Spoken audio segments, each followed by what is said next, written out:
Good evening, everyone, and welcome to our Roseville City Council meeting of January 19th, 2022. Happy New Year. I'd like to call our meeting to order and ask our clerk to please read the roll.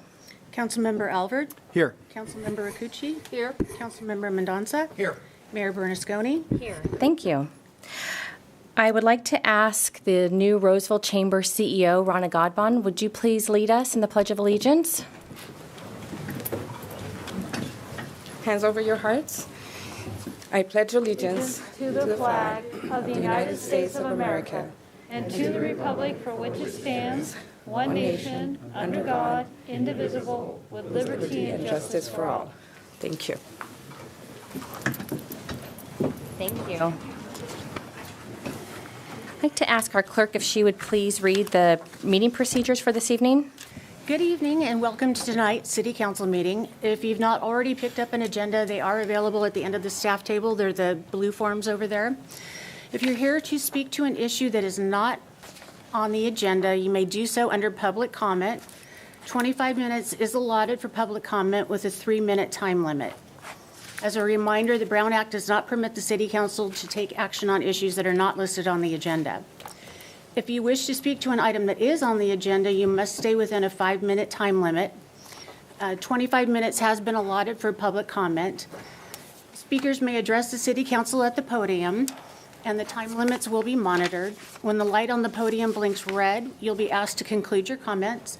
And if you do address council tonight, we would appreciate your name for the record. Thank you. Thank you. The first item we have before us is a resolution that the council would like to present to City of Rockland Parks and Recreation and Arts Commissioner. I just saw her walk in, Tawana Armstrong and Shannon Catanella. If you want to. Okay, all right. I'll meet you at the podium.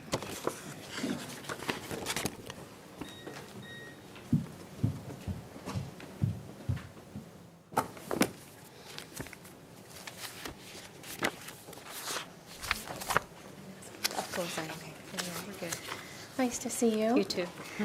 Oh, is this her? This is You're right on time. There you go. And there she enters. All right. You have great timing. I would like to present a resolution to you. Are you okay if I don't wear my mask? Yeah, I'm fine. Okay. Thank you. Okay. So on behalf of the City Council, I'd like to read the resolution if that works for you and then allow you to make comments.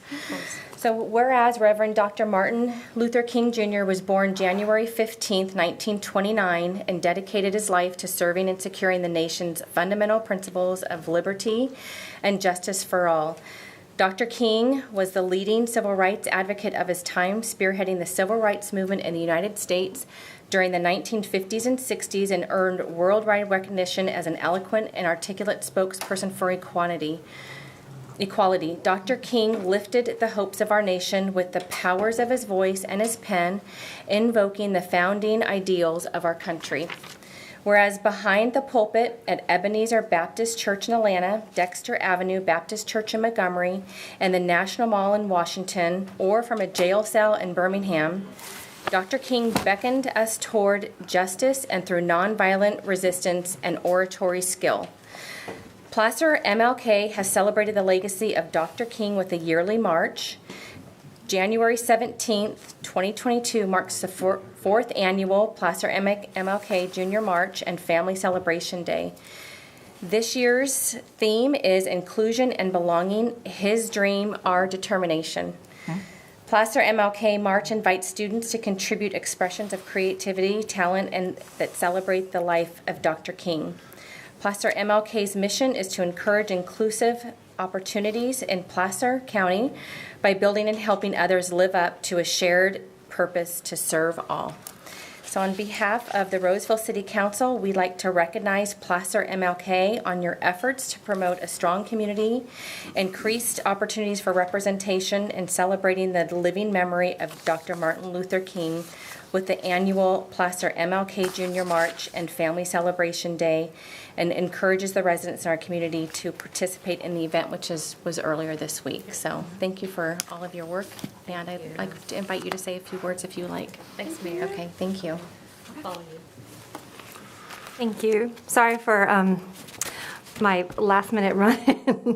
I'm just so grateful for this whole community. The Placer MLK March was something that Tawana and I had kind of talked about because I have 3 young children who I wanted to teach and explore and expose them to the MLK legacy.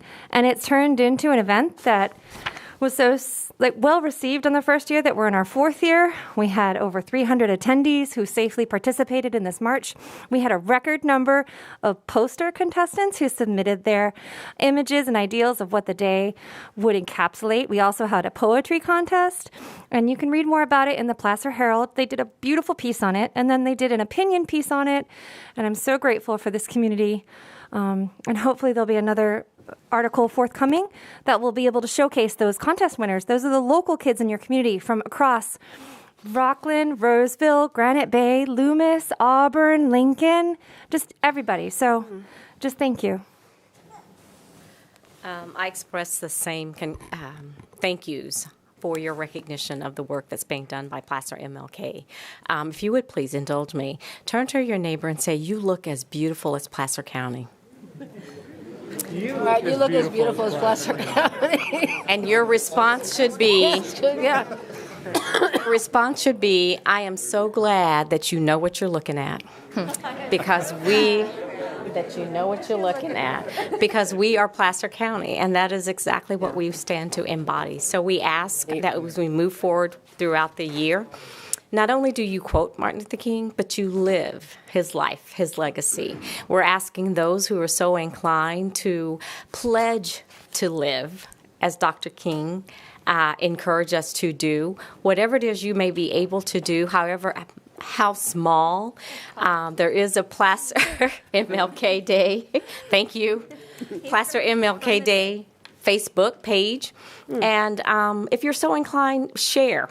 What do you pledge to do to show that you are living the life and legacy of Dr. Martin Luther King? I know Shannon and I, my partner in Courage here, we try to make sure that it is an event that everyone within Placer County knows that we are Placer County, so that the world, when the world looks down upon us, they take a look and say, who's that in Roseville? Who's that in Rockland? Who's that in Lincoln, Loomis, Auburn?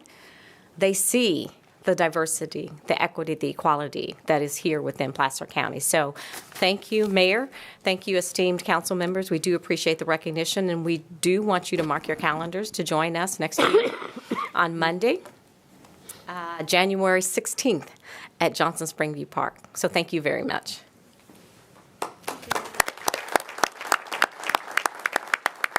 Any questions or comments? No?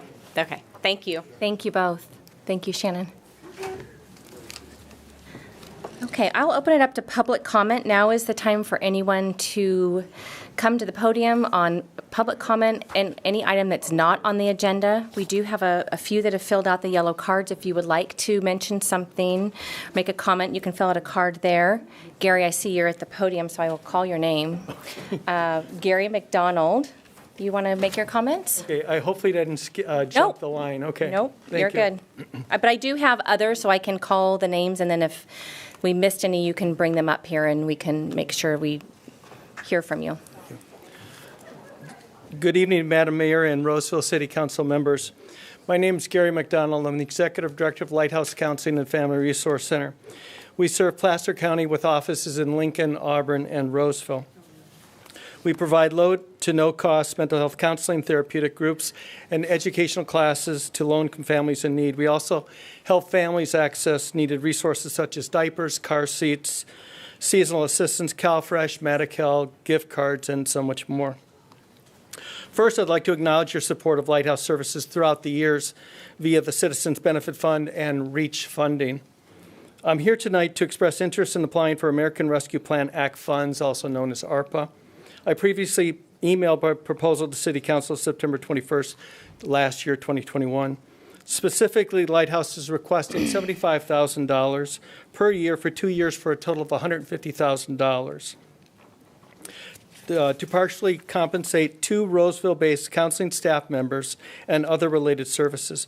Funding will assist us in providing counseling services for Roseville residents suffering from COVID-related trauma, anxiety, depression, and suicidal ideation. In fact, as a direct result of the pandemic, counselors at Lighthouse have witnessed a 40% increase in children exhibiting suicidal ideation as young as 11 years of age. We have a number of children that are self-harming by cutting.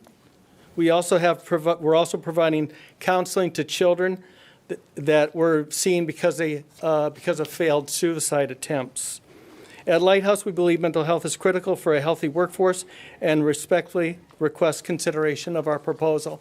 I've estimated that the request of $150,000 for mental health counseling as related to the pandemic is about 1% of the total ARPA funding Roseville will be receiving. Lastly, I did want to say that we use our funds very efficiently. For every dollar that we've spent for the last 3 years running, 96 cents funds programs, making us one of the most efficient nonprofits in the United States. Thank you very much for your time and consideration. Thank you, Gary, and thanks for the work that you do in our community. Thank you. I appreciate that. Okay, so in no particular order, I have a yellow speaker information card from Viba Dadipali. Good evening. Good evening. I'm sorry if I butchered your name. That's okay, it's pretty accurate. Okay. Namaste, Honorable Mayor and Council members. Thank you for this opportunity to speak in front of you today. My name is Vibha Dadipali, and I'm a 10th grade Hindu American student. I found HSS Hindu Swayamsevak Sangh about 6 months ago through the guidance of a mentor who was very passionate about this organization. After joining, my only regret was not finding this organization earlier. Not only has this organization helped me develop my confidence, but it's helped me connect to the community, raise my social awareness, and has provided a sense of purpose in my life. It is indeed a pleasure to be able to give back to the community I have grown up in. I was sad to learn about the hateful comments about HSS in the Hindu community that were spoken during the December 15th City Council meeting. I think this hatred is unjust and it hurts our community and me. Last month, I had an opportunity to attend a 4-day-long residential educational camp organized by HSS, and I wanted to share my enriching and fun-filled experience there. Not only was it validating to meet so many Hindu American individuals my age, but I also was inspired by the older volunteers who strive to make a difference to improve the quality of people's lives. This camp emphasized aspects of life such as health. Along with our minds, we would sharpen our bodies by doing activities like yoga, Surya Namaskar, and fun games throughout to make sure our bodies stayed fit for good health. Self-discipline in the sense that we had a guided schedule that was followed exactly starting from sunup to sundown. Team spirit, this aspect was heavily emphasized with several team games and projects every day. After the first day, nobody really needed to be told to work together as a team anymore. I remember that I didn't have a prayer memorized, and people that I've never talked to before would come up to me during breaks and help me memorize it. Leadership, we were also given the opportunity to develop leadership skills via taking leads in different parts of the program. But above all, this camp emphasized Hindu values of selfless service, respect, and care for all. It was truly inspiring to hear about a youth who decided to leave a good-paying job to dedicate the next 6 months of her life completely to social service. At the completion of this educational camp, I see myself equipped with more skills to be a better person and with abilities and inspiration to do more for the needy in the community we live in. It has taught me to look beyond myself and see the difference I'm capable of making to the community. I'm thankful to HSS, which not only provides inspiration and logistics for community service, but also helps enhance and develop the necessary skills needed for this. Thank you for your time. Thank you for your comments. You just want to hand them, we can pass them down. Thank you so much. Yeah, leave them here. Thank you. The next speaker, Shweta Shashtatal.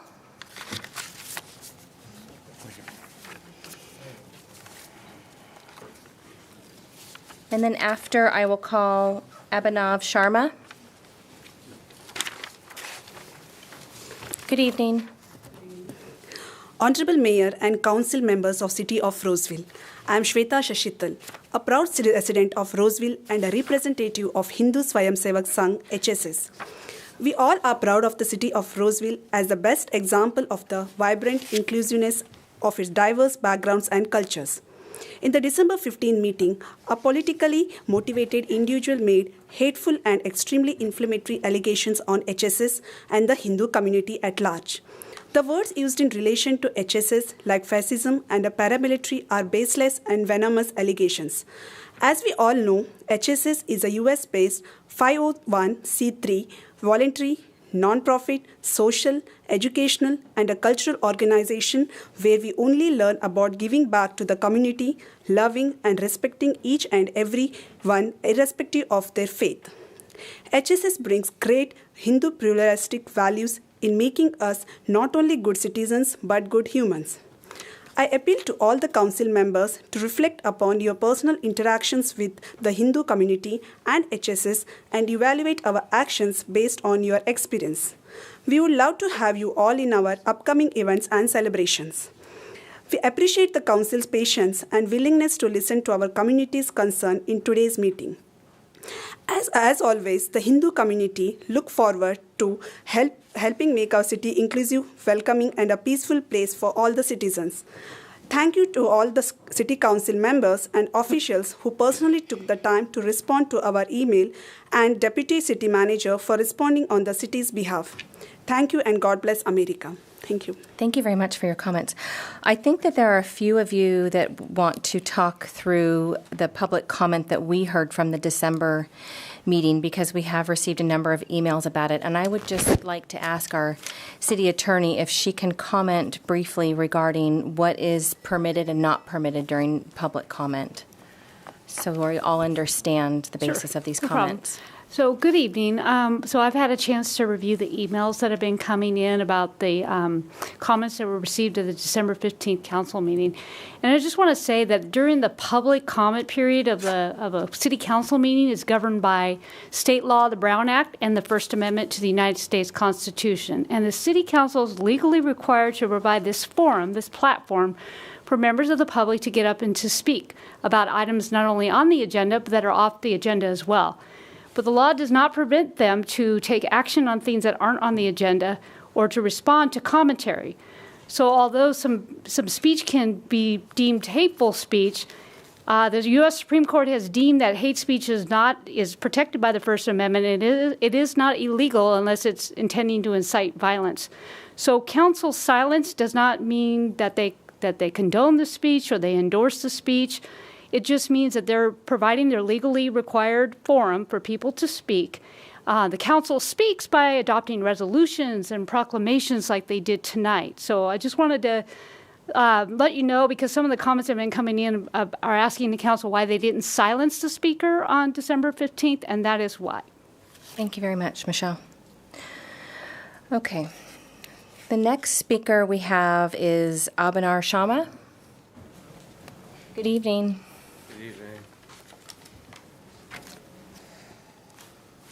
Hello, Honorable Mayor and Council members. I'm Abhinav Sharma, a junior high schooler living in the city of Roseville. The key to a healthy community is to respect each other. This key is well known, but is often found missing. Educational institutions are the places where kids spend most of their young years, and this is where they learn and practice the life skills and qualities like respect for all others. But one gets surprised when seeing the opposite is happening in some school environments. I was shocked when going through 6th grade history and social science books, which taught many things wrong and opposite to what I learned at home and in my community regarding my Hindu culture and heritage. A few years back, after much community effort working with the California State Board of Education, one of the books, which was completely denigrating to the Hindu community, was completely rejected by the board. And corrections were made to some others. It was a big relief to get the textbooks with accurate and respectable content in the hands of young students. The first step to respecting each other is to know each other well and from the right perspective. I was glad to be part of this project with HEF. It not only helped build a better classroom experience for future students, but it also helped my leadership skills and being connected to the community. I'm hopeful that the community and city work together to address all other sources of hatred and fear being created in the city. And it just increased my concerns and some vested interests in our neighborhood. I had a similar experience during the hearing at the California Department of Education, where the same individual spoke here on the December 15th, extended hate to the Hindu community by opposing Hindus who are asking for fair treatment of Hinduism in school textbooks. Thank you for the opportunity to speak and share my concerns. Thank you for your comments. The next speaker is Venkata Manish Mara Reddy, and then after I'll call Ishana Ushala. I'm sorry if I mispronounce any of the names this evening. Namaste, Honorable Mayor and Councilman. My name is Venkata Manish Maram Reddy, studying 10th grade at Wood Creek High School and living in Roseville. I saw the comments of the video at City Council meeting on 12/15 and I was shocked at the tone and content of the speeches. Every year we celebrate Raksha Bandhan at home with fanfare and joy. We tie decorated thread called Raksha as a symbol of love and affection. We also share sweets and oaths to each other in difficult times. I regularly attend Hindu Swayamsevak Sangh Sunday school known as Balagokulam to learn about Hindu culture and ancient heritage. These classes fill my urge to learn Indian and Hindu history and culture, which I cannot get at my formal school. I have never seen HSS volunteer talking negatively about any other's faith except doing good to others last 6 years. One of the most important things I learned is that every living being is divine and one should respect that divinity within them. I participated in several community service projects. Although I would like to list all, here are some for your reference. We donated 2,000 plus face masks to the local hospitals and first responders during the pandemic, when many were not ready to come out of their homes. The smiles and gratitude of the people we serve are the true testimony of our work. Conducted several COVID-19 vaccine clinics in collaboration with a local pharmacy. As a volunteer, we helped all, especially the senior citizens, to explain the process and fill forms. During the pandemic, we also served food to needy homeless guests at several shelters. More than 95% of the recipients of our service are neither from the Hindu faith nor Indian American ethnicity. We reach out to people in need, irrespective of their faith, gender, and race. Looking forward to continue helping the society in need and making city of Roseville a better place to live. Thank you. Thank you for your comments. Okay, is Ishana here? Good evening. Good evening. Hello, esteemed Mayor and Council members, and Namaste. My name is Ishna Datusoya, and I'm a Hindu-American 9th grade student living in the city of Roseville. I'm a youth volunteer working with several organizations, such as HSS, which aim to uphold Hindu values, such as Vasudhaiva Kutumbakam, the whole world is one family. For a healthy society, the most important thing is to respect each other's beliefs and practices. And the first step towards reaching this goal is to know each other better and gain awareness. I believe that the celebration of October as Hindu Heritage Month will continue to play an important role in helping people understand the beliefs and contributions of the Hindu community and help our city grow and develop. I was here with my family and my fellow community members on November 17th to accept the proclamation, and the Hindu community as a whole is extremely thankful to the city of Roseville for taking this important step.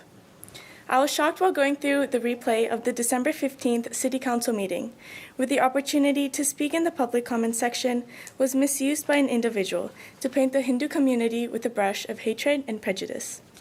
I see this as an intentional attempt to malign the community and create Hindu phobia. I sincerely hope that we can address the implications of this attempt and not fall of them. As always, I look forward to serving the city to the best of my capacity and playing my part in making it an excellent place to live. Thank you. Thank you very much for your comments. Okay, we have two others and anyone else that we have missed in the audience. So I'll ask for Ison Cater to come forward.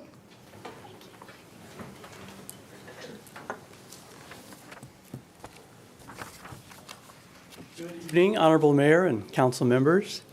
My name is Ison Katir, and I come up here from Davis because I had heard about this fellow who spoke on December 15th, just to give a little context, because we're familiar with him in Davis. As you may know, in our Central Park, we had a beautiful statue. It was a gift from the government of India of Mahatma Gandhi, bronze, larger than life, beautiful statue, installed about 4 years ago. I kind of helped in a small way with that. And this fellow who spoke here on the 15th spoke in Davis, standing in front of the statue, advocating that it be removed. And coincidentally enough, a few months later, after he spoke, in the middle of the night, a planned destruction of public property, the statue was toppled and he was beheaded. So this fellow hangs around with people that maybe don't obey the law completely. In fact, the Delhi Police Department has him on the watch list for whenever he travels to India. He's also surfaced in the Khalistan movement, which is a movement of secession, which is illegal in India. So there is some background that I just wanted you to be aware of. I'm not unfamiliar with religious persecution in that my ancestors fled religious persecution and came to America in 1620 on the Mayflower. So it's surprising to see someone step up and try to persecute a community here in beautiful Roseville. And so I'm sure that you're all of inclusive and minds that would want to support all of our citizens. And so I'm just here to provide that little background and context for that December speaker. Thank you. Thank you for your comments. It looks like that is the last comment on that topic, and so I would just like to share that the council stands behind the resolution that we provided to the Hindu community in November, and our silence does not mean that we condoned anything that he said at all. And we apologize for any hurt that may have caused. And we have received your emails, and hopefully you've received responses. And we just want to thank you for being here tonight. Thank you. Okay, and so we've got a couple other speakers. I know we have a full house tonight, so if any of you need to leave at any point, we will be disappointed, but we will understand, okay? This one's later on. Okay, so actually, so I have one more right now. And so I'd like to ask Philip if you'd like to come up and make comments. So again, this is public comment on any item that's not on the agenda. Yep, good evening.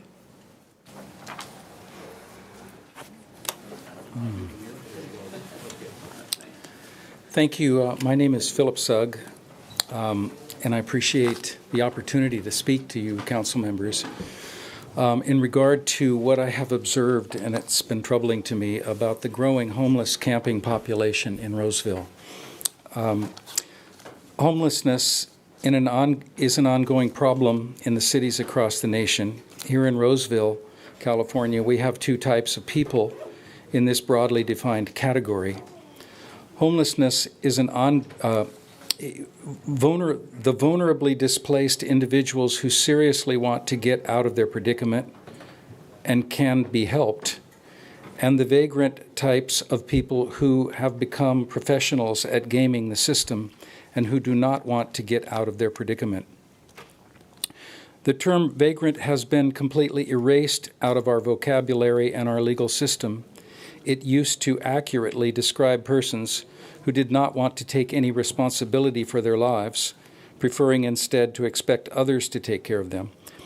People who were a blight on the community of law-abiding citizens and who refused any help from those who were trying to encourage them to take steps out of poverty to become a contributing member of the community. Now we are left with a very broad and all-encompassing term called homelessness. The legal ramifications of this terminology have resulted in campers who boldly camp along the freeways, leaving piles of trash and junk behind when they find a better place to camp.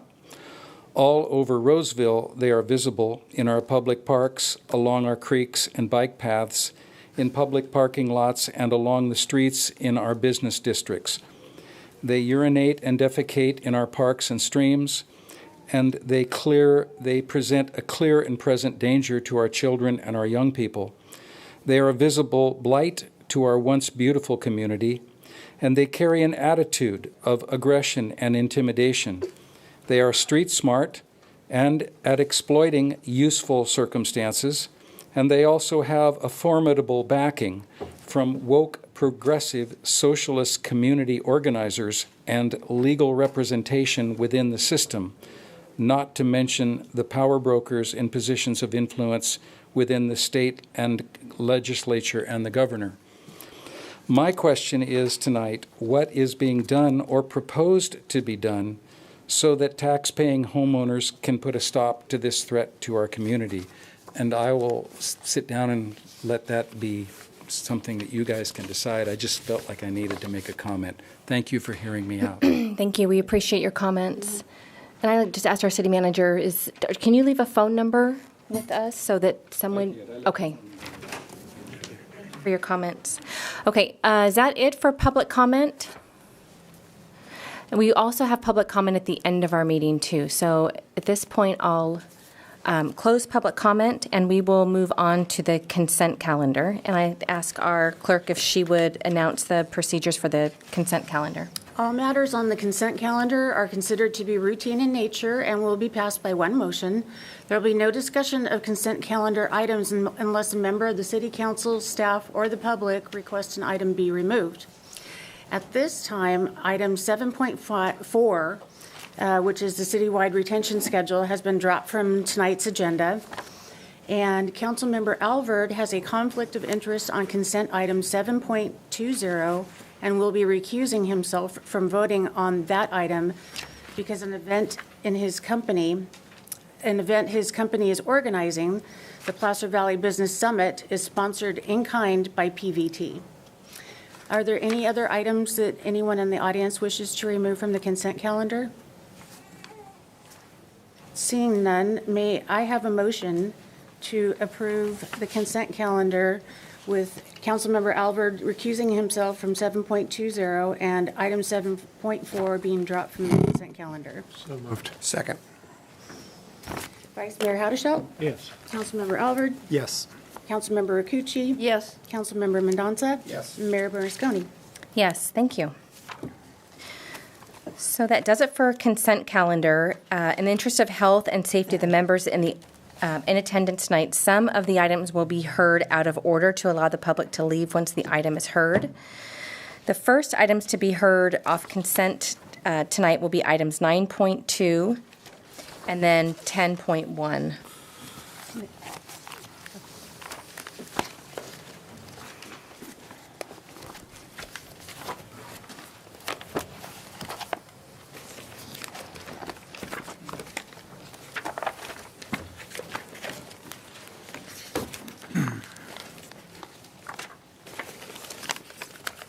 And then let me announce that 9.2 is the park naming recommendation approval. Good evening, Mayor Bernasconi and members of the council. I'm Jill Geller, your Parks, Recreation, and Libraries Director. As always, it's my pleasure to be here, and accompanying me tonight is Tara G., our Park Planning and Development Superintendent. And we're pleased to present to you tonight the park name recommendations from our Parks and Recreation Commission. So I'll turn it over to Tara for a short presentation. Thanks, Jill. Good evening, all. Good evening. There are 7 parks to be named tonight.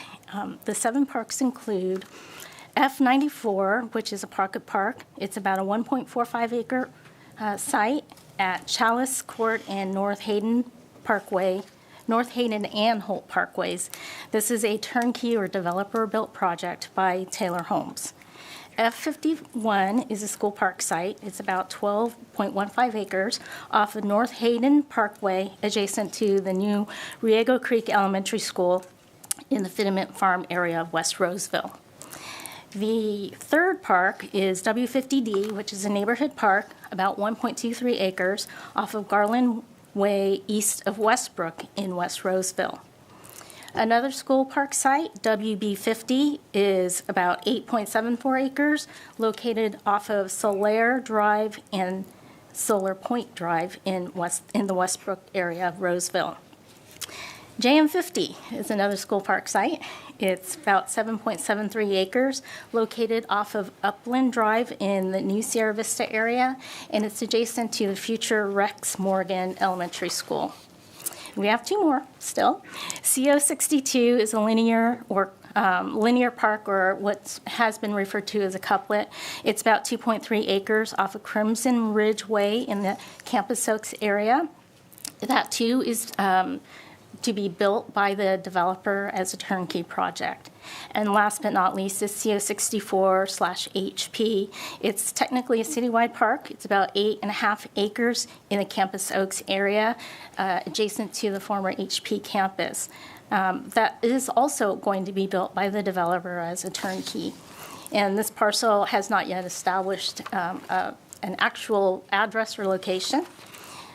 So as background, the park naming policy was updated and improved in June of 2021. Advertisement for names occurred in July through the first week of August 2021, with an advertisement period of 4 weeks. The park naming subcommittee met in October 4th, to review the name suggestions along with the names on the active list. And that active list are names that were not chosen from the prior year and remain available should the subcommittee choose to recommend such. In all, 38 submissions were considered, with 26 new name submissions and 12 remaining on the active list from last year. Subcommittee recommendations were presented to the Parks and Recreation Commission on November 1st, and before you tonight are those names that the Parks and Recreation Commission have recommended to you for approval. As a matter of process, and with your approval, we are suggesting that we look at taking two separate actions. One for the 6 parks that have only one name recommendation, and the second for the park that has 2 name recommendations, allowing the council to ballot vote for the preferred name. For WB50 School Park Site in Westbrook, the recommendation is Solaire Park. The recommended name recognizes the location of the park, which is on Solaire and Solar Point Drives, as mentioned earlier. Some elements in the park design include educational signs about the solar system scattered throughout the perimeter loop trail, as well as playground theming. The subcommittee felt that it was fitting to recommend a name that furthered the theming of the park. For CO62, the linear park at Campus Oaks, the recommendation is Crimson Ridge Park. Crimson Ridge is the road the park is located on. For W50D, the neighborhood park in West Roseville, the recommendation is Audrey Husking Park. Many of you know Audrey as she served on the Parks and Recreation Commission from, and these are a lot of numbers and dates, so bear with me, 1974 to 1978. 1980, 1984, 1998 to 2001, and 2013 to 2016. Audrey also served on the Transportation Commission from 1994 to 1978, and the Planning Commission in 1987 to 1998, 2001 to 2004, 2004 to 2008, and 2008 to 2012. Audrey's active and dedicated service to the Roseville community spans over 46 years. Her work has touched all segments of the population, and Roseville would not be the city it is today without her devotion to good planning and a vibrant park system. For F51, the school park site in Fitiment Farm, the recommendation is Riego Creek Park. This is the park that's located next to Riego Creek Elementary School. For JM50, another school park site, the recommendation is John Bayuk.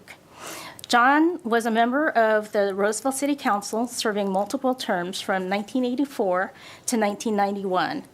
This was a strategic time in Roseville's development, transitioning from a small railroad town it had always been known for to the desirable, family-oriented, and well-planned city it is today.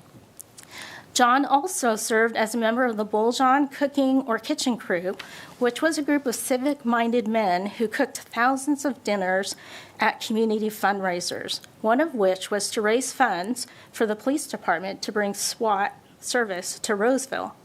John loved giving to the residents of Roseville, and through all his community efforts, John took pride in our Roseville community.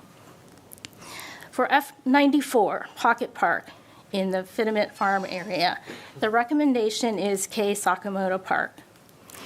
Kei served the community as a community services officer from 2007 until his death in July of 2020. For the most part, or for most of that time, Kei served as the traffic unit, in the traffic unit, where he responded to thousands of collisions, bringing order and comfort to those affected. Kei performed his job tirelessly and without complaint. He was appreciated by his coworkers for his work ethic, wit, and positive attitude. The citizens of Roseville appreciated him because he was calm, competent, and provided them with excellent customer service. Kei suffered a fatal stroke while on duty. It was a horrible blow to those who loved him. His final act of kindness was donating his organs and tissues to those in desperate need. Now, Phil Osnick's name was originally forwarded to council as a second recommendation from the Parks and Recreation Commission for this very same park. However, when the family was informed that Kei Sakamoto or Phil Osnick's names were being considered for this park, we received this response from Phil's son, Mark. I had an opportunity to read the city's police Facebook page and the wonderful history of Mr. Sakamoto's service to the citizens of Roseville. He certainly was admired by many and held in high esteem by his colleagues in the Roseville Police Department. I think if Dad were on the city council, he would have voted wholeheartedly for this particular park to be named in honor of Mr. Sakamoto. As such, I think it only appropriate that we respectfully withdraw Dad's name from consideration for naming the park in his memory in favor of Mr. Sakamoto. I think my dad would insist on this happening. We thanked Mark and his family for his graciousness and mentioned that any name submitted this year will remain active and available for consideration for parks in 2022. At this point, I will pause here and turn it back to you, Mayor, for questions, discussion, and action. Excellent. Thank you for your presentation. Does the council have any questions of Tara or of Jill before I open it up to public comment? Go ahead. Did you talk about the Campus Oaks at the HP, the two different names? No, we're just going to do the single names. That'll be Sorry. the second action. I saw the single name on there. I was wondering why. Okay. Are there any other comments? Okay, I'll open it up to public comment. Is there anyone that would like to come forward to speak to these items? Then you come forward and just state your name for us, please.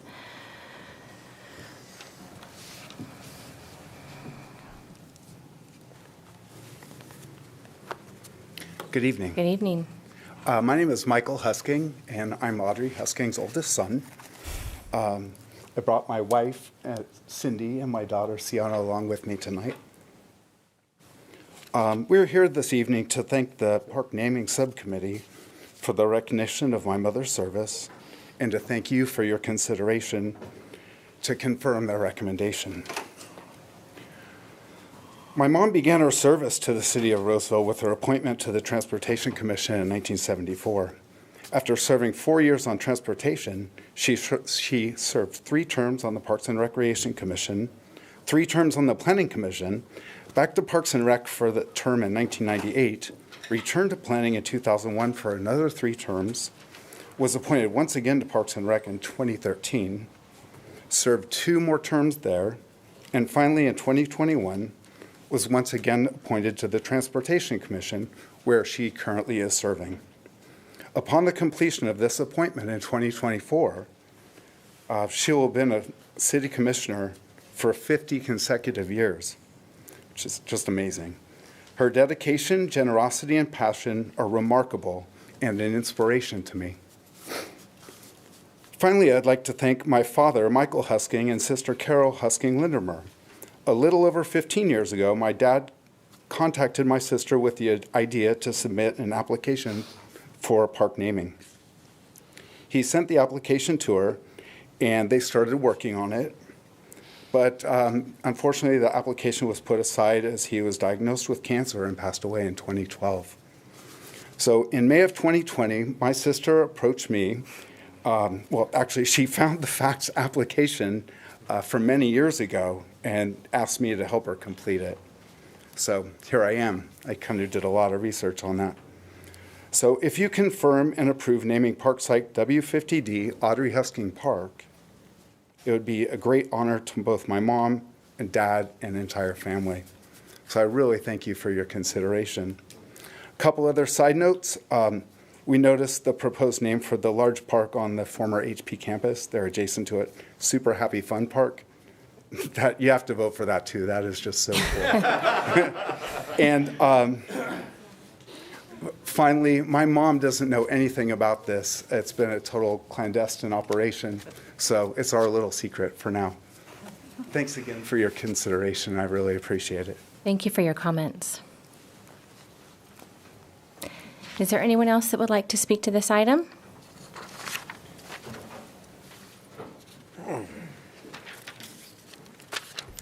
Neen. Good evening, Mayor and City Council. I just very briefly wanted to thank you and Parks and Recreation and the Park Naming Committee for the consideration of John Bayuk Park. Grew up with John, and he served Roseville in the City Council for many years, and prior to that grew up in Roseville himself, volunteered hours and hours of time to many, many nonprofits. And so I just want to say thank you for the consideration of John Bayuk Park. Very much appreciated. Thank you for your comments. Anyone else? Okay, we'll bring it back to the council. And does the council have any further deliberation before we have a motion? You know, just make a comment after Elda was talking about John. John and I were on city council together. So he was just a very fine, happy person, good council member, and did really good on the Bo John cooking crew. That's what I was teasing Tracy here, saying you'd have loved to know them. You'd have been right there cooking with those guys. Just a real community person. I think all these people, I didn't know Kay, I knew Audrey, being on a lot of commissions and just really caring about the community. All those people are just stellar people. That's what makes Roseville, those kind of people. Mm-hmm. Thank you. Okay, want to read the motion for us? That would be a motion to approve the park naming recommendations as presented in the staff report. May I have a motion? So moved. Second. Vice Mayor Haudashelt? Yes. Councilmember Albert? Yes. Councilmember Rakucci? Yes. Councilmember Mendonça? Yes. Mayor Bernasconi? Yes. Thank you, and congratulations. Okay, so the next two? Yes. That we have, what we're choosing from. Okay. Our final park for naming consideration is CO64/HP, the citywide park site in Campus Oaks. The commission has recommended 2 names for council's consideration and final decision, and those names are Campus Oaks Park or Super Happy Fun Time Park. Campus Oaks is the development where the park is located, and it's also the largest park in the development. The suggestion of Super Happy Fun Time Park was one of the name suggestions provided by the public. So this concludes my presentation, and after discussion, the council will have a ballot vote for this park name. Okay. Does the council have any questions of staff on this? Go ahead, Scott. Yes. I'm curious if you could tell us some of the amenities at this park. Is this the one That make you super happy. does it have bounce houses and just curious. And then Is this the park that has the parkour course design on it? Yes, it is. So the parkour design, or parkour, is part of the design. There's an adult area as well as a child's area. It also includes lighted pickleball courts, up to 4, depending on how bids come in. It also includes an off-leash dog park, and should funding be available or the bids become competitive, there's consideration for a skate track and a future BMX track. Okay, thank you. Any other questions of staff? That was my question, and I had a conversation with Jill about this today. At first, I thought, like, how crazy is that? Cities don't do that. And then I started thinking about it, and I see this, the Super Happy Fun Time Park, as something that could be whimsical. And so my questions to Jill today were around, could there be or would there be, whimsical type of amenities there? I was told Jill I could think of a clock that's like fun, funner, funnest, most fun, just silly things that would, and I think it could be a tourist destination too. And then we started having that conversation about parking and the constraints there. So is that something that you all want to talk about, the amenities, the parking? We know how this park has different amenities than others, but if it were named that, could that be aligned to the brand of the park? Well, keep in mind that the master plan has already been approved by both the City Council as well as the Parks and Recreation Commission. It is a turnkey project for which the developer has already submitted 100% plans. And with the parking constraints, that is something that we really do need to consider, because naming a park as such will attract a lot more people than our parking capacity. If this is something that the council is intrigued by, we can consider looking at a different park that hasn't started design and thinking about how this could be incorporated into a park site design. Right, with the caveat that anything that's not selected goes back in to be reconsidered in the future, and we know we are going to have more parks, too. Yeah, for sure. Okay. Vice Mayor Hoddeshott, you have a question? Yeah, so when I asked Siri to direct me to Super Happy Fun Time Park, I can't use it. Get there. Probably. We'll ask Google, and we'll work with them. Will it be lost? I mean, in all seriousness, will it be lost in translation? Will it direct me to a commercial business? Will it, love the whimsical name, just not appropriate for a park. Truth be known, Bruce, that could be a challenge. One of the challenges with parking is trying to find sufficient access to the park, which is through the Campus Oaks area, through residential streets. We're working with the management group over at the former HP site to allow some on-street parking on their looped road that lines the park. And so it could be a challenge, because I don't even think that's a road that's formally named. So it could present some challenges. Does the council have any other questions? And So if one of these isn't picked, or if Super Happy Fun Time Park isn't picked, it can go back in the lot. Correct. It'll be an active name for 2022. Because I think it's whimsical and kind of cute. And at first when I saw this, I said, no way, how can you even put that on a sign? It's not going to work. But I'm concerned about having the full time to be able to make it need its name, someplace else. I'm open to it, but I'm not sure this might not be the proper place. When I first saw this, I got sucked in to the name. Having children myself and using many of our parks when they were younger, everyone's unique. We love Rakuchi Park for some of the things it has. Harry Crab Park, we love that because my daughter, it's one of the few sand volleyball courts around, and the big crab and everything. So every park that I think we do, it's obvious that we put the time, and the effort into making each one unique as a site and as an experience for our residents.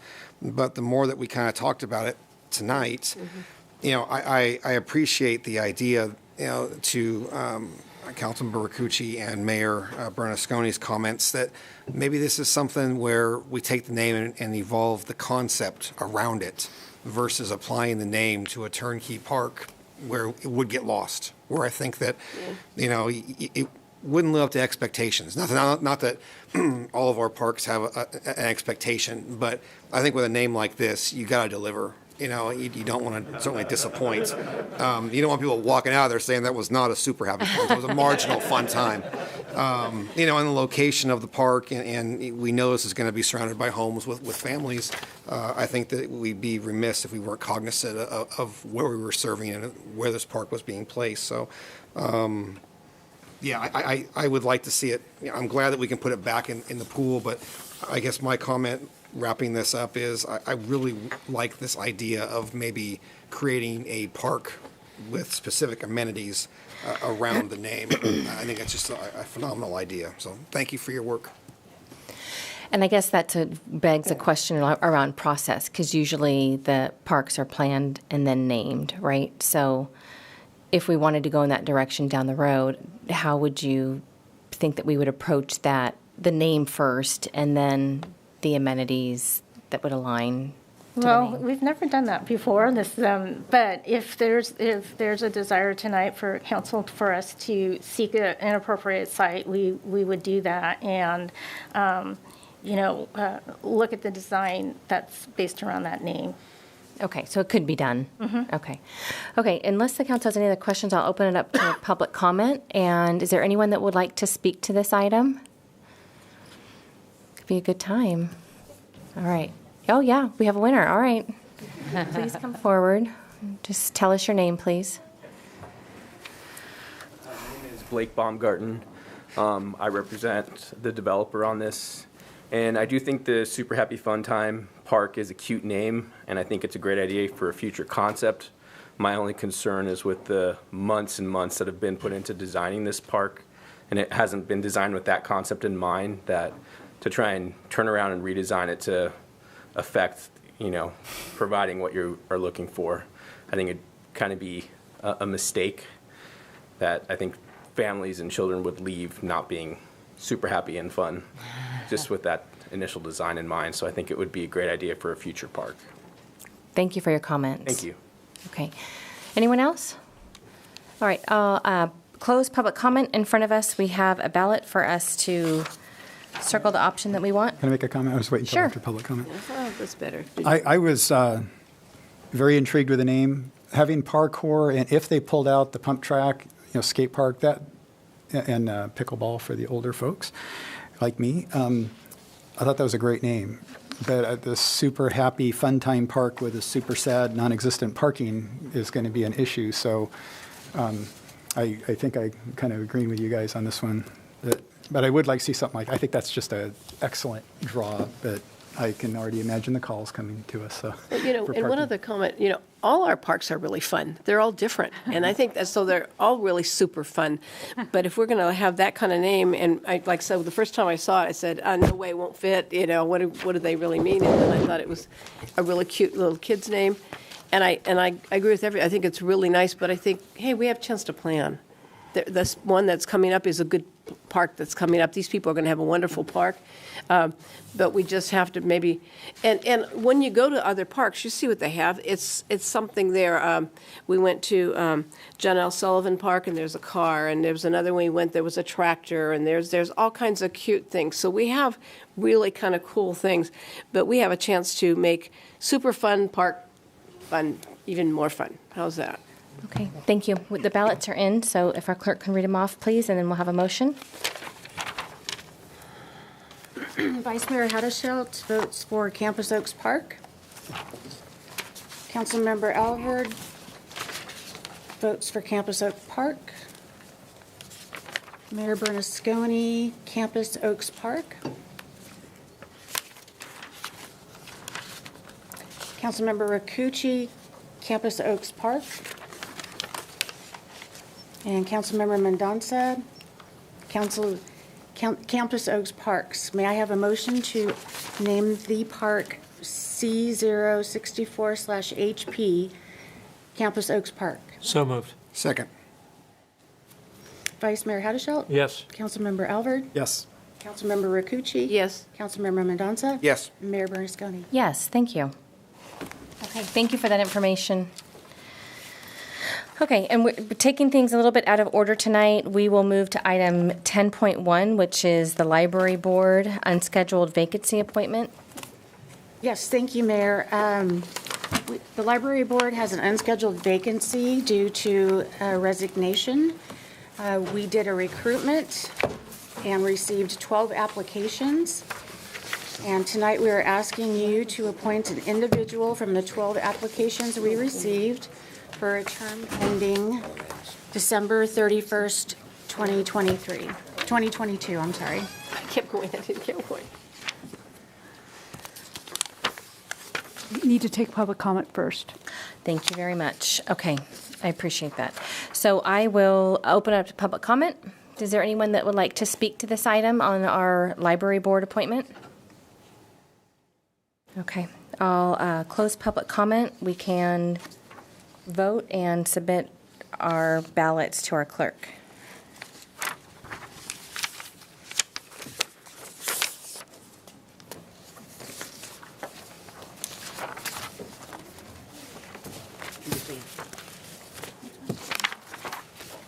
Oh, I voted for Scott. That's unusual. What did I go for? Okay. So, Councilmember Mendonça votes for Jean Lindberg. Councilmember Alvord votes for Eileen Speaker.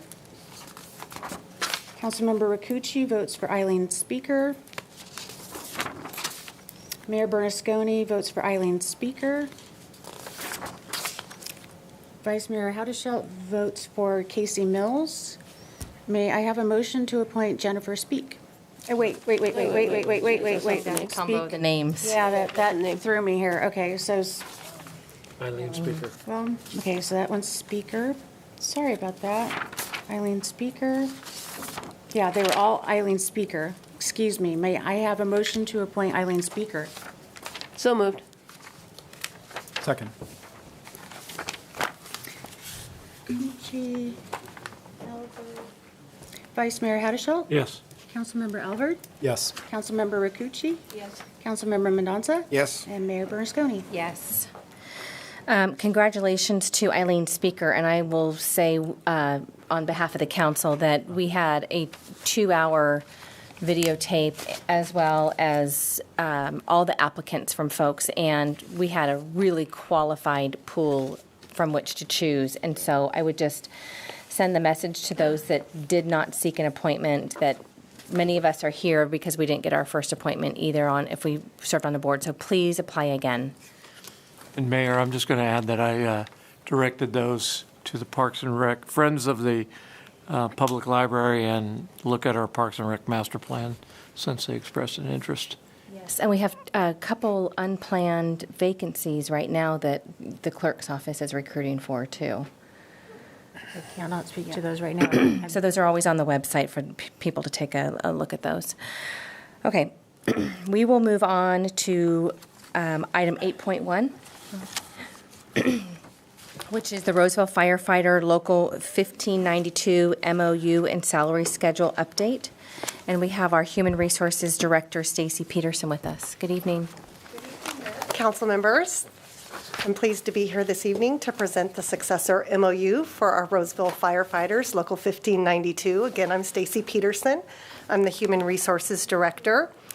The current, or what was the current MOU, expired on December 31st of 2021 for the Roseville firefighters.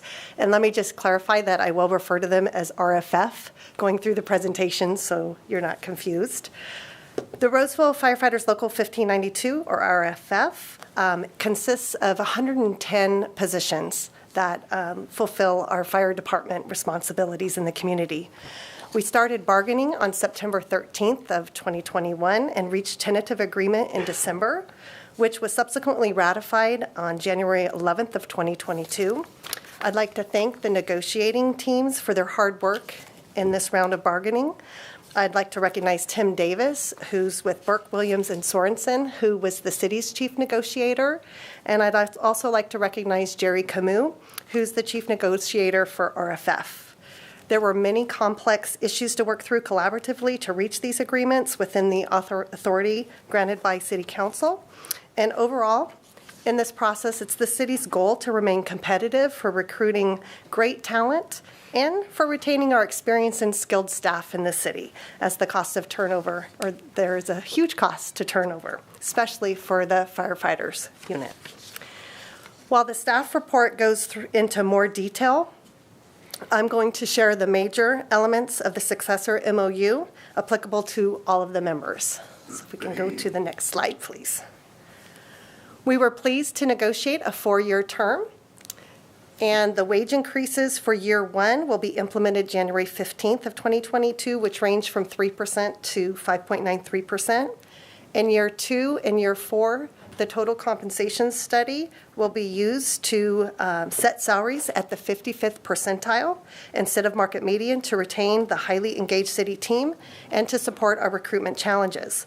This will add approximately 1.5% to the wages above market median to help the city remain competitive in our market area.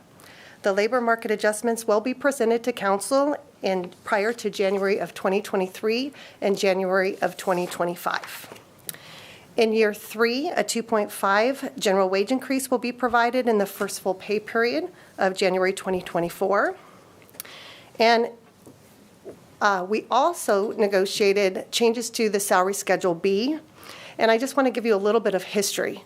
In 2016, the city had established a second salary schedule B that increased the number of salary steps and reduced the percentages between salary steps from 5% to 2.5% to slow the cost of pensions.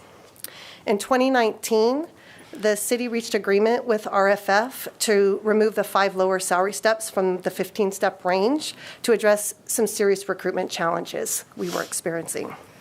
This agreement revises salary schedule B by removing 1 salary step using the current top salary step to create 3% between each of the steps, except for between the lowest steps on A and B, which is 4.7%.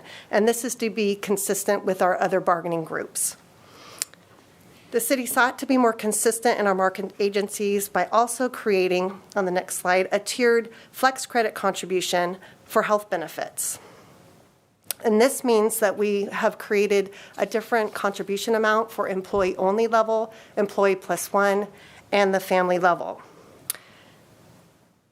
And that's particularly because you find that there are different premium amounts for those different levels with the different dependents.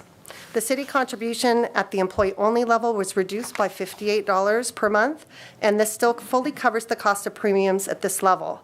The goal was to bring the family level contribution to amount to about 80% of the premium costs. And basically that resulted in a $150 per month increase to the family level.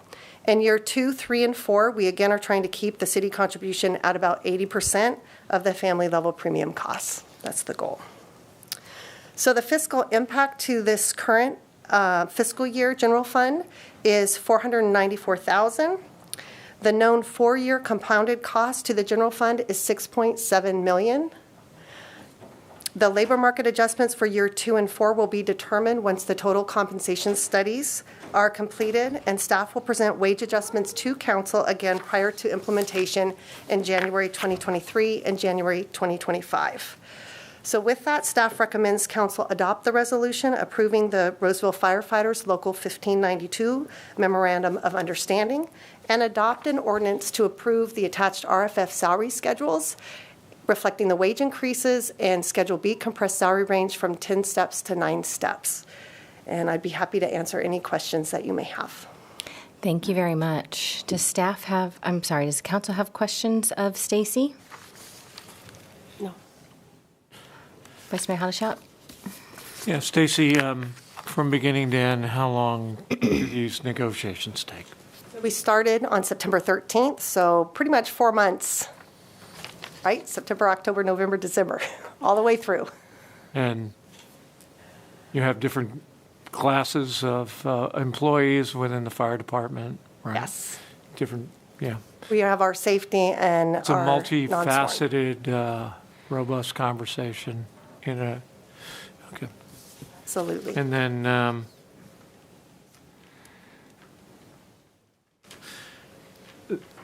is some of this cost pensionable, or some of this proposal pensionable? Yes, and in the staff report, we have broken out the pensionable costs in the fiscal impact section. It identifies what the pensionable costs are based on what the known costs are for the salary increases at this time. And has this been ratified by Local 1592? Yes, this was ratified on January 11th. That's all my questions. Thank you. Anything else? Okay, I'll open it up to public comment. Is there anyone here tonight that would like to address this item? You can come forward to the podium. No? Okay, I'll close public comment and bring it back to the council. I know we've been working with Stacy and the team on this, so unless there are any other questions, we'll have our clerk read the motion, please. The motion is to adopt resolution number 22-026, approving a memorandum of understanding for employees represented by Roseville Firefighters Local 1592, and authorizing the city manager to execute it on behalf of the city of Roseville, and adopt ordinance number 6446, amending ordinance number 6307, the salary ordinance for employees represented by Roseville Firefighters Local 1592, as amended by Appendix A to be effective January 15th, 2022 as an urgency measure. May I have a motion? So moved. Second. Vice Mayor Haslett? Yes. Councilmember Albert? Yes. Councilmember Rakucci? Yes. Councilmember Mendonça? Yes. And Mayor Bernasconi? Yes. Thank you. On behalf of council and our, thank you and our firefighters and our city manager. Very good. Thank you. Okay, the next item, I think we have two more items. So we will hear item 9.2, the digital billboard project. 9.1. 9.1. 9.1. Point 1, thank you. No, I don't know how you're doing it.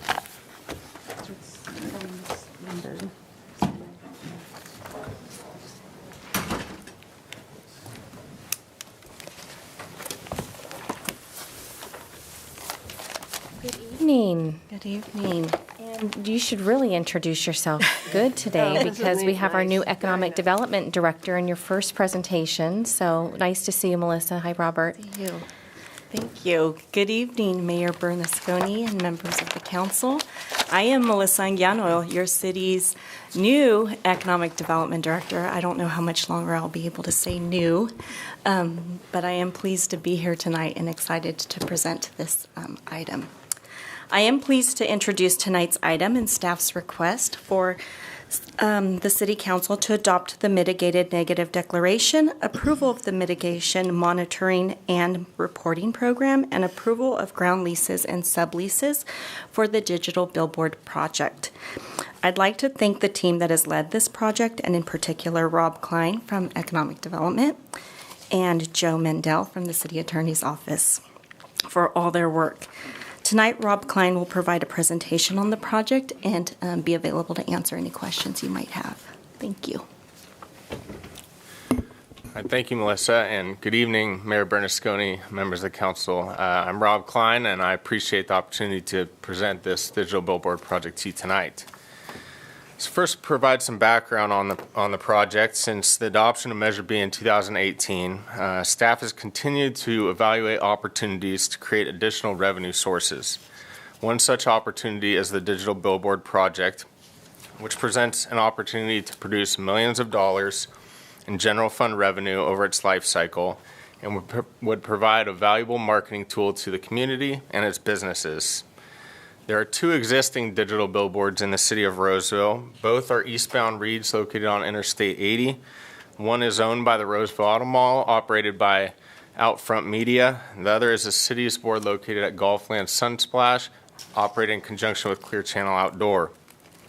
In April 2020, staff released the Digital Billboard Project RFP and received 3 proposals. Due to the variability of proposals, staff rejected all proposals.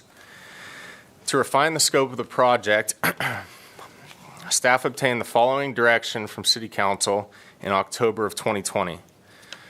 Up to 4 digital billboards with a maximum of 2 on Interstate 80 and 2 on Highway 65. A construction time frame within 2 years of council approval. and to release the RFP without incorporating additional signage within the city. With council's provided direction, staff issued a revised RFP in December 2020, and in February 2021 received 5 proposals from Clear Channel Outdoor, Outfront, Media, Marquee Media, Media Choice, and Foster Interstate. Following an extensive review by an internal evaluation committee, Clear Channel Outdoor was unanimously selected as the city's #1 proposer from the criteria shown on the slide. Additionally, I'd like to note that Clear Channel proposed the fewest number of signs with the least amount of impact, 2 signs, and the highest guaranteed revenue to the city. Staff, Clear Channel, and both property owners have since arrived at mutual agreeable terms, and staff is recommending that City Council approve the associated documents. As I mentioned, Clear Channel proposed 2 sign locations. The first site would be constructed at 260 South Harding Boulevard. It's a vacant parcel directly adjacent to westbound lanes on Interstate 80 and just south of Douglas Boulevard. The billboard would be located in a vacant and commercially zoned and developed area of the city. Next site would be constructed at 290 Conference Center Drive in the northern corner of the parcel. The sign would be placed adjacent to southbound lanes of Highway 65 and just north of the Galleria Boulevard overcrossing. The billboard again would be located in a commercially zoned and developed area of the city. During negotiations, staff secured preliminary determination approvals for both sites from Caltrans. This preliminary determination approval process must be completed prior to submitting for Caltrans permits and determines the viability of a site. The map shown on this slide is of existing and proposed digital billboards along Interstate 80 and Highway 65 in both Roseville and Rockland. On the next few slides, I'll touch on some of the contents of the following agreement. First, 260 South Harding Boulevard, a site located at Interstate 80.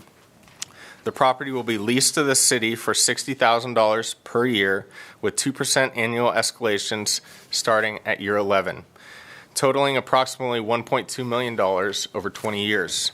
Subsequently, the city will sublease the property to Clear Channel Outdoor for an initial term of 20 years with the right by Clear Channel to extend for an additional 5. Clear Channel will pay the city a conditional signing bonus of $25,000 with following execution of the agreements. Clear Channel will also pay the city an additional signing bonus of $225,000 within 5 days of the operation phase beginning. Commencing with the operation phase, Clear Channel will pay the city base rent equal to the greater of $380,000 in year 1 with 2% annual escalations thereafter, or 45% gross revenue attributed to the board. Rent should be paid to the city in 12 equal installments, and if 45% of gross revenue is greater than the annual base rent, Clear Channel will pay the city the difference annually. Next, Highway 65 and 290 Conference Center Drive. Again, the property will be leased to the city for $60,000 a year with 2% annual escalations starting in year 11, with the property subsequently being subleased to Clear Channel Outdoor. The term of the agreement would be 20 years, again with the right to extend for an additional 5. Clear Channel will pay the city a conditional signing bonus of $25,000 following the execution of these agreements. And Clear Channel will also pay the city an additional signing bonus of $175,000 within 5 days of the operation phase beginning. Again, commencing with the operation phase, Clear Channel will pay the city base rent equal to the greater of $300,000 in year 1 with 2% annual escalations thereafter, or 45% gross revenue attributed from the board. Rent, again, will be paid in 12 equal installments, and if 45% of the gross annual revenue is greater than the base rent, Clear Channel will pay the difference annually. I'd also like to mention, for additional consideration, Clear Channel will be providing the city dedicated marketing time on both sites, both boards, for advertisement of city and community messaging. Now, the messaging will be managed by Clear Channel Outdoor. However, there are a number of topics prohibited from advertising, such as political campaigns, tobacco, cannabis, and auto malls that are located outside the city's jurisdiction. Additionally, and while not included in the sublease, Clear Channel Outdoor has committed to not advertising regional malls that are located outside the city's jurisdictional boundary. And lastly, the signs will be made available to Caltrans for the display of Amber Alert messages, and to Caltrans, the city, and other agencies without cost on a time-available basis for the purpose of displaying public service messages, reports of serious accidents, and emergency or disaster communications. The subleases specify operating parameters for the billboards, including no special visual effects, messages may not change more than once every 8 seconds, and in the event of a malfunction, the sign should be programmed to turn off, show a black screen, or freeze the image of display in one position. The billboard will have a light sensing device that will also adjust the sign brightness as ambient conditions change. So as proposed, the signs will be approximately 40 to 55 feet tall, measured from grade to the top of the sign cabinet, and dependent on the location-specific topography and orientation, which will be vetted upon approval. The signs would be elevated approximately 45 feet to the center line of both Interstate 80 and Highway 65. And the directional light-emitting LEDs used on both faces of the proposed sign would have LEDs focusing light into a directed beam, with the beams aimed directly towards the roadway such that vehicular traffic can easily view the advertising message. The display faces consist of two 672 square foot faces configured in a V angle to optimize views from Interstate 80 and Highway 65, and would be oriented to face away from neighboring properties. In addition, horizontal louvers manufactured as part of the sign's face would help prevent upward illumination and nighttime light pollution. For a comprehensive appearance, the signs would be nearly identical to the digital billboard at Golfland Sunsplash, with the sign's supporting structure perpendicular to the ground and horizontally centered. Staff prefers this design as it is a cleaner appearance and draws less attention to the sign structure itself. On the support structure would be a smaller illuminated sign identifying the city of Roseville. This smaller City of Roseville sign would be designed to comply with the applicable city branding requirements. Following approval, Clear Channel will perform engineering work to determine the final heights of each sign. Next, I'll briefly touch on the environmental completed for both sites. First, for Interstate 80 and 260 South Harding Boulevard. The initial study mitigated negative declaration conclusion is that all potential impacts can be mitigated to a less than significant level. Staff performed significant outreach to the Hillcrest area through the CEQA process. The initial study neg deck was made available for a 30-day public review and comment period from November 19th to December 19th of 2021.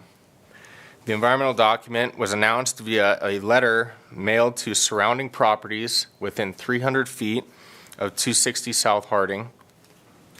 Also, notice published in a November 19th, 2021 edition of the Sacramento Bee. Hard copies were made available at the city's Permit Center front counter, and electronic copies were available at the city's website and State Clearinghouse website. During the public outreach period, staff received two letters from the California Water Boards and Tribal Historic Preservation Department. A mitigation measure has been added to the document to address the comments accordingly, and there are no outstanding issues. Now for Highway 65 and 290 Conference Center. This site was evaluated in the city's Hotel Conference Center EIR, which was certified by City Council on August 6th of 2014. In that time, staff did not receive any public comment regarding the proposed digital billboard, and no additional CEQA review is required. Now, in conclusion, Clear Channel Outdoor has been a committed and responsive partner to the city and our community. Approval of the proposed agreements presents a very unique opportunity to secure a stable and long-term general fund revenue source while providing additional opportunities to advertise city-sponsored and other nonprofit events. The agreements before you would guarantee a minimum of approximately $14.5 million in general fund revenue over 20 years, and an estimated $19 million with a potential revenue share. Clear Channel will also be responsible for all costs related to the project. As shown on the slide, next steps will include engineering, city and Caltrans permits, and construction, with operations projected to begin in the summer of 2022. Now on this slide, you'll see staff's formal recommendation for City Council. This concludes our presentation. I'm happy to answer any questions. Additionally, tonight we have Bob Schmidt, President and General Manager of Northern California, and Eric Neese, Vice President of Real Estate and Public Affairs for Clear Channel Outdoor. We're also happy to address any questions. Thank you. Thank you, Rob. Before I start with public comment, I'd like to see if the council has any initial questions of staff. Councilmember Alvord? You mentioned regional malls. I just wanted to clarify that is the Galleria and the Auto Mall. They will not advertise anything that competes with the Galleria or the Auto Mall as an entity. So the Auto Mall is included there. It is in writing on the agreement. So no, Folsom Auto Mall cannot come to advertise on a Roseville board. Only the Roseville Auto Mall. In addition to that, yes. So in terms of the regional malls, regional malls within the city would be the Galleria that can advertise on the boards. This would exclude other regional malls, the Palladio in Folsom or Arden Fair Mall, that would not be able to advertise on the city's board. So, thank you. And then you mentioned no political, I think you said campaign, but the wording said no political ballot initiatives for local or state. But what about a local candidate? It says City of Roseville, and if you're putting a local candidate up there, it sounds a little questionable. Is there wording in there about local candidates? Or? Yeah, it's overall, so it would be so local, no state, political federal, anything. yes, that's correct. All right, thank you. Vice Mayor Hadashout? Yeah, a couple of questions. So the revenue for both of these signs is different. The minimum base rate. Correct. Why is that? The reason for that, and I think you'll see as well, it's one minimum annual guarantee would be lower. If you looked at that same sign, the signing bonus would be lower, and that's the site at 290 Conference Center Drive.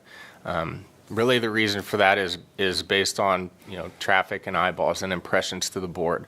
So the confidence to have more impressions, generating more revenue on the Interstate 80 board, Clear Channel can guarantee a higher minimum rent to the city. And then, same for 290 Conference Center Drive. So as build out north of the 65, north of the city of Roseville grows, traffic will increase. Has that been calculated in the negotiations? Yes, so that's when you'll see on our for our annual escalations, and each year that continues to grow.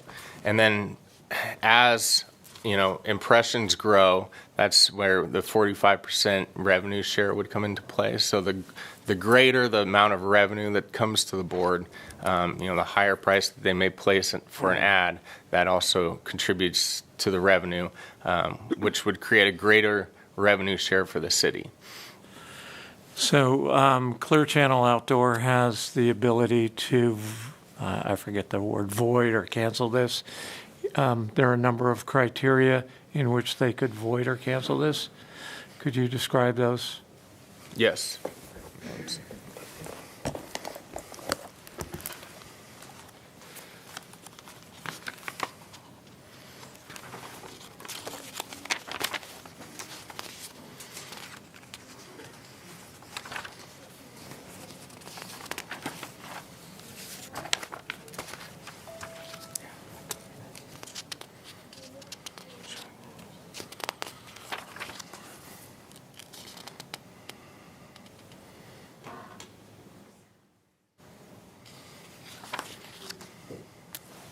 I'll narrow my question. Okay.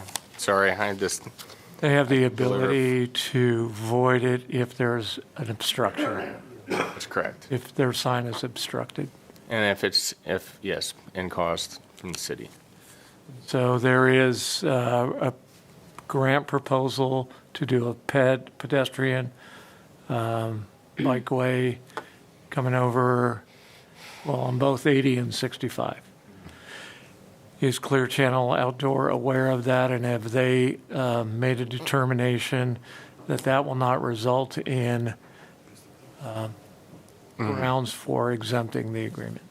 Yes. Yes. So city staff from multiple departments, we looked closely and worked with the property owner, with their surveyors to add a few things. One, for the pedestrian access, but also the different public utility easements that may be along that side of the property.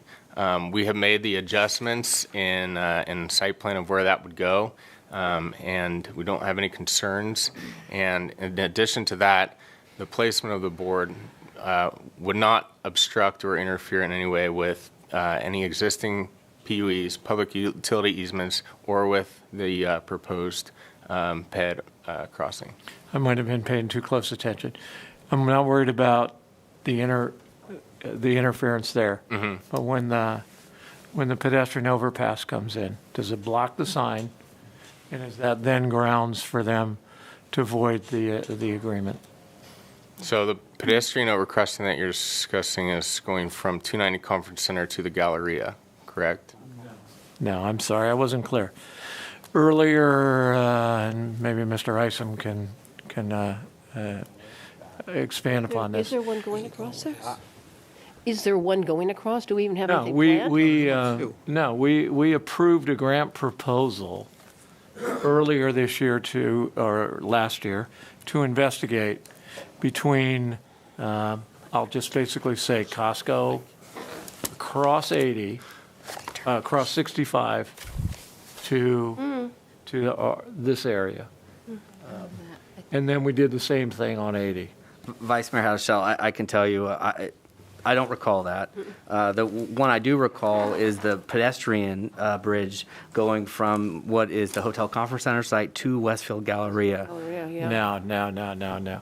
We approved, I'm sorry, I didn't bring it with me, but we approved for our planning department and transportation, alternative transportation, to go explore a connection between, I'll call it Rockland, and coming across 65 and one on 80.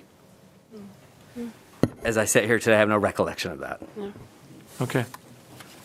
So it wasn't to scale. Okay. All right. I'll pull, that's a significant concern.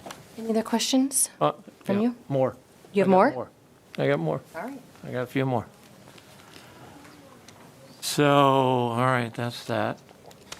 Because the contract, as I read it, if the view of the sign is obstructed, they can cancel the contract. Correct. Right? Okay. And I just wanted to make sure that was that was clear to clear channel? Okay. Outdoor, that grant is out there. We've been 2 years into a pandemic. Traffic has been down. Have any of the proposals been adjusted or taken in consideration that traffic is down, and has this impacted the financial viability of any of the applicants, all of them who proposed? That's a great question. Of course, with traffic being down, that would impact revenue to overall revenue to the sign company. I think the protection that the city has in place there is the minimum annual guarantee, which is the minimum base rent that we would be paid. So with that, there may not, for while traffic is down and while the sign is new, till there's, you see the snowballing effect of gaining those advertisers. We may not see the 45% revenue share on top, but we will see the minimum annual guarantee, which won't change. With that though, I do know, Clear Channel Outdoors is a national company with a very large local presence, office here in the Sacramento region, with connections to advertisers all over. So, in terms of generating advertisement, I'm fully confident with the decision here on Clear Channel Outdoors to do that. We have other questions later, but that's it for now. Madam Mayor, if I may, I just confirmed with the person who would know unequivocally if that grant was out, and there's no grant that would go across the 65 from Costco to Westfield in our plan. There is a...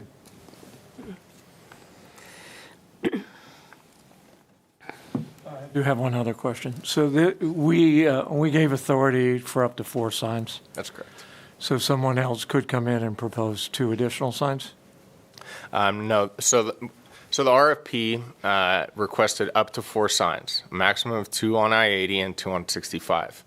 As shown on the slide in the evaluation criteria, certain criteria were weighted differently, and one that was weighted heavier was on the financial plan.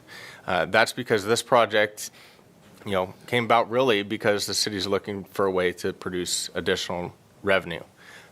With that, the proposals that we received, we looked at 2 signs. We took into account proliferation. In our proposals, we asked each proposer, to provide a description of their knowledge of the market, why they're proposing that amount of signs, and the response that we had from Clear Channel, proposing 2, and the confidence we had in the response they provided based off of the amount of boards they have right here in the 65 and 80 corridor, made sense to us that the revenue that would be generated with 4 could produce, really cost proliferation and lower revenue to the city. So that's why we moved forward with 2 signs, and with those 2 signs, we were also guaranteed the greatest income, greatest revenue from any proposer. Great. Mr. City Manager, I'll find my facts, but I'm pretty confident on that. Okay, we'll keep going down, and if you have additional questions, we can come back. Any other questions of Councilmember Mendonça? Robert, good presentation. I read through this a few times, and I know you touched on it in your presentation.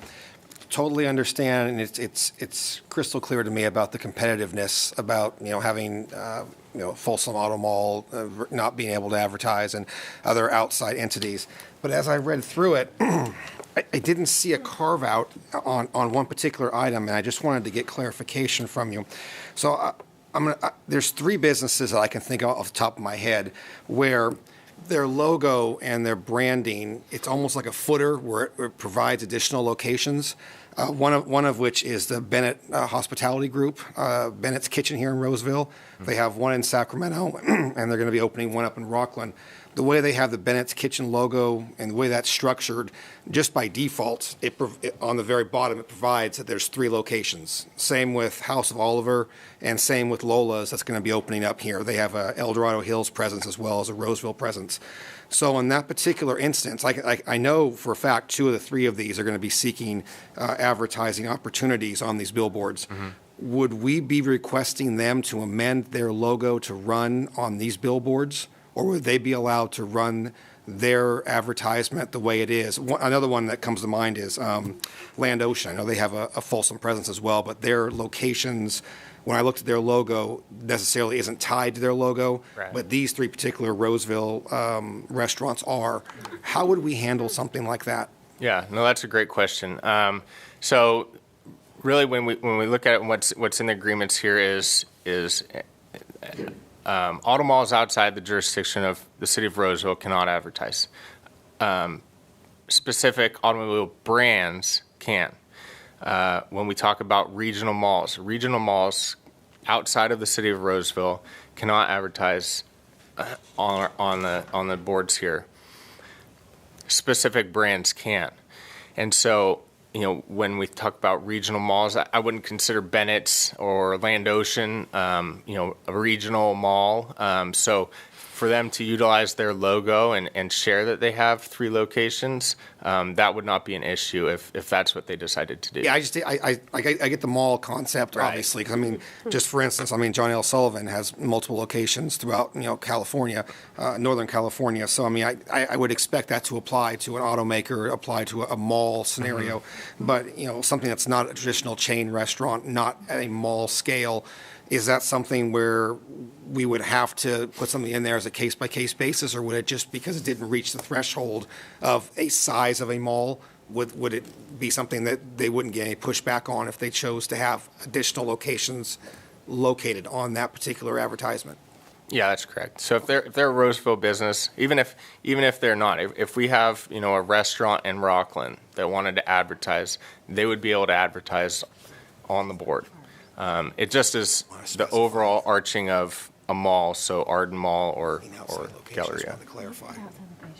So just to clarify, outside businesses can absolutely advertise, but we're just carving out that it's auto malls and malls, regional malls. But other than that, it's free game. Aside from the content. So whether you're a restaurant, amusement park, is fine. Right. So that's correct. Yes. Thank you. Super fun. Happy.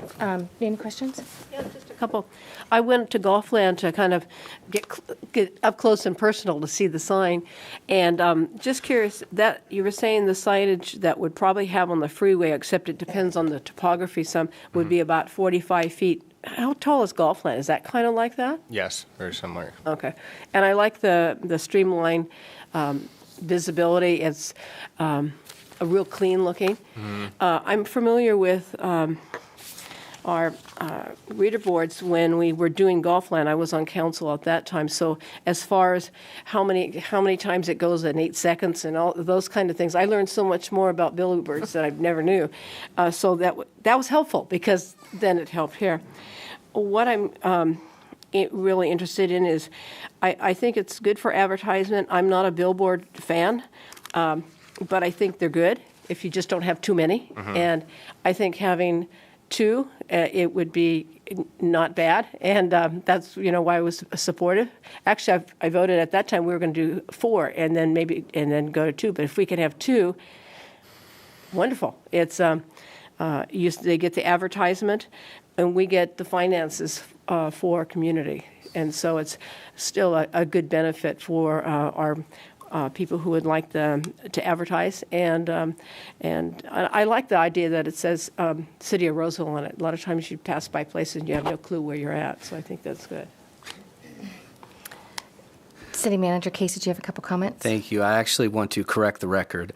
I was text messaging Jason Tchaikovsky, our Public Works Director, and he did indicate there is a grant proposal with one alternate in there that would be a bridge that would go across from closer to the Stanford Ranch area, not quite to Costco, but closer down.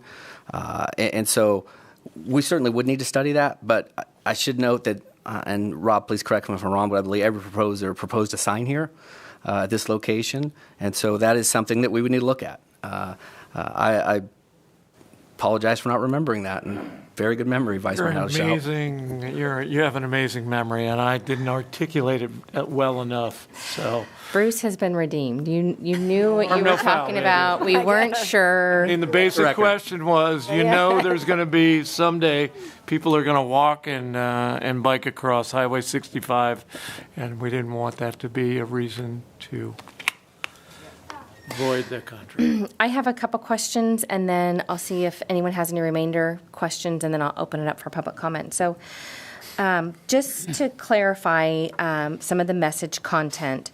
So Councilmember asked the question about political candidates. And so just reading what the message content allows, and I think most people would not know the difference, but it says that local and state petition driven ballots or referendums are not okay. So that would be prop whatever, like those are not allowed. But you said that political candidates would also not be allowed, but that's not in here. And I know that this isn't your formal agreement, but I think I have a couple questions on like clarification on what would and wouldn't be allowed. So Yeah, so these are our formal agreements. In the subleases, so this would be page 11 of our sublease with Clear Channel Outdoor for 260 South Harding Boulevard. Under prohibited advertising, it says that political speech, the message or any material contained in it contains political campaign speech.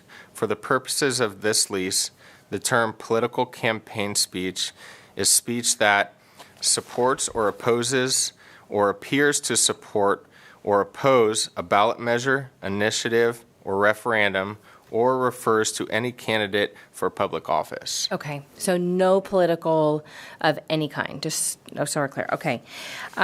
Reading through, where is it on marijuana? Cannabis. No cannabis. And that's in the agreement? Same page. Okay. Yep. And then, question on Automall. What about something like a CarMax that would not be a dealership? I mean, where does something like that, or Carvana, or those things, where do they fall? So they would be within the city of Roseville, at least for the CarMax here in Roseville, and that would be eligible to advertise. If it's a CarMax location that may be outside, if it's within a regional mall or regional auto mall, then it would not. So the description there, I guess, is more on the mall. It would be defining what the mall was, and I don't know if we would define CarMax or Carvana as an auto mall. So they may Say no. I would say they probably would not consider them. So I'm assuming that this contract came through because you've had conversations with the Auto Mall Association. So they are okay with not having outside Folsom Auto Mall, for example, advertised, but they are okay with a CarMax or a Carvana or something like that. They're fine with that?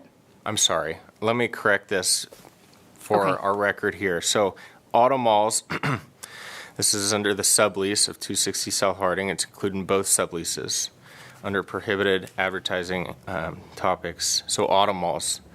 The message promotes competing auto malls or individual dealerships located outside of the city's jurisdictional boundary, provided that advertising a specific automobile brand or manufacturer is prohibited. So let me correct my previous statement because it does exclude individual dealerships. So if there's a Carvana that is outside of the city of Roseville, they would not be permitted to advertise on our boards. Okay, but those usually are not considered dealerships. Dealership is usually has a brand. So would CarMax, for example, in Roseville or Carvana or whatever the next generation is of car sales, would those be allowed? I'm just asking because I know that this will come up, and right. So I just wonder if there's clarification in there. In terms of clarification, I mean, what we have here is that if you're talking about CarMax that would be located within the city of Roseville, then yes. But if we can define CarMax or Carvana or any of those types of businesses as a dealership, then no, they wouldn't be permitted. Okay, so I think we still need further clarification. I'm just saying, because I would be shocked if the auto mall, say, would not allow another outside auto mall, but they would allow, and maybe, I don't know if Dom knows the answer to this, but if that has been discussed about, Believe the way the they're terms not are usually considered dealerships. right. I believe the way the terms are written right now, it does not exclusively prohibit virtual car dealerships or car retailers from permitting. Okay, so they would be allowed, and do you know if this has been vetted with the Auto Mall Association folks? This language had been vetted with Automall previously. This is the same language that's included in our agreements with Clear Channel for the Sunsplash Board. If in discussing with Clear Channel, I feel, if we have a strong opposition to not advertise a virtual dealership, because this is left fairly broad of a dealership outside of the city limits, that they would consider that. Okay. I agree with Mayor Bernasconi. This is probably the future. I mean, we're talking about something that's going to outlive many of our terms up here. So I think that possibly exploring more detailed language around this would probably be a good idea. I mean, it's one thing if we knew that on-site dealerships were the only aspect we had to deal with, but with your Carvanas and I can think of other types of dealerships that I already see advertised. I think the virtual experience, pre-COVID and post-COVID as well, I think we should probably tighten this up a little bit, or at least put a reference in there related to virtual dealerships. I just know that we've run into snags before with the agreements that the city has had long-standing when the auto mall was developed around not allowing like certain sorts of dealerships outside the mall. There was an issue a few years ago when Tesla came into the Galleria, and so I just want to make sure that whatever agreements we have with the Auto Mall Association, that those are upheld and don't just get us in hot water is all. I think that was it on my questions, and then I'll do another round. Are you, Councilmember Albert, do you have some questions? Just a comment on the discussion we just had. I believe the intent would be to allow any of our Roseville businesses to advertise on our Roseville board. Any dealership that's based in Roseville, we have the new, what's the one coming out Sunrise, Echo or whatever that is. Any of those businesses should be able to compete and advertise, because that is our city's revenue source, and I don't want to exclude any of our own businesses that way. The external individual dealers that are outside of Roseville, hey, it's a competitive market. If Chevrolet from somewhere else wants to advertise, they can advertise. But if they're a mall, no, we don't compete with our auto mall, because that's a major revenue source for us. And just really quick, sorry, just to again emphasize that, because we went back to correct this, that it would be any auto mall or auto dealership. Okay, so any dealership outside of Roseville cannot be on. Okay, that's correct. That's better for our community. Okay. I think that's the intent of it, is to protect our businesses there. A question I had, so Clear Channel. So just a quick comment and then the question. So the reason we're doing this is the future of Roseville, we've got to keep building our income because our expenses are going up. Measure B is awesome, but Measure B is eventually not going to be enough, decade down the road. Our sales tax are going great right now, but we could have a downturn again. So this is what we're trying to do, is trying to help financially secure our city and use this money in our general fund to serve the community. So Clear Channel has a $14.4 to $18.8 million revenue to the city over 20 years. What were the second and third place revenue totals estimated to be? I just want to see how close these were.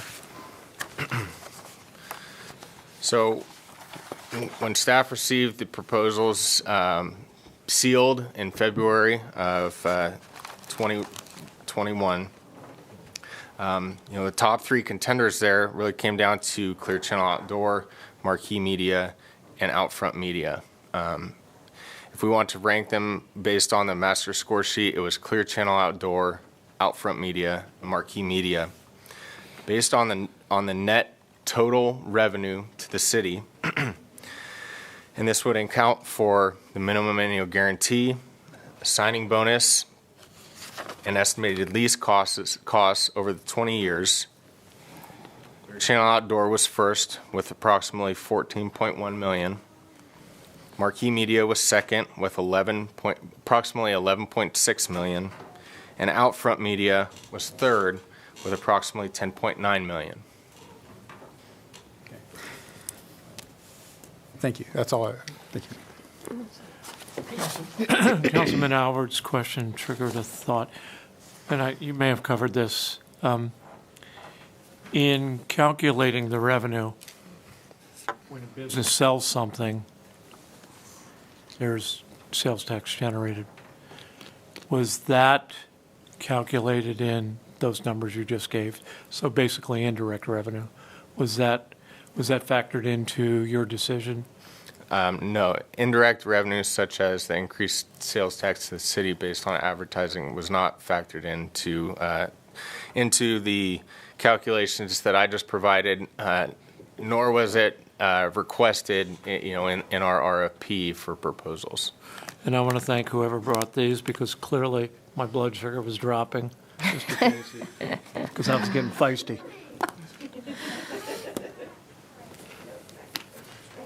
Okay, are we good on questions? All right, I will open this up to public comment. Is there anyone that would like to come forward and make some comments? You can do so now, and just tell us your name, please.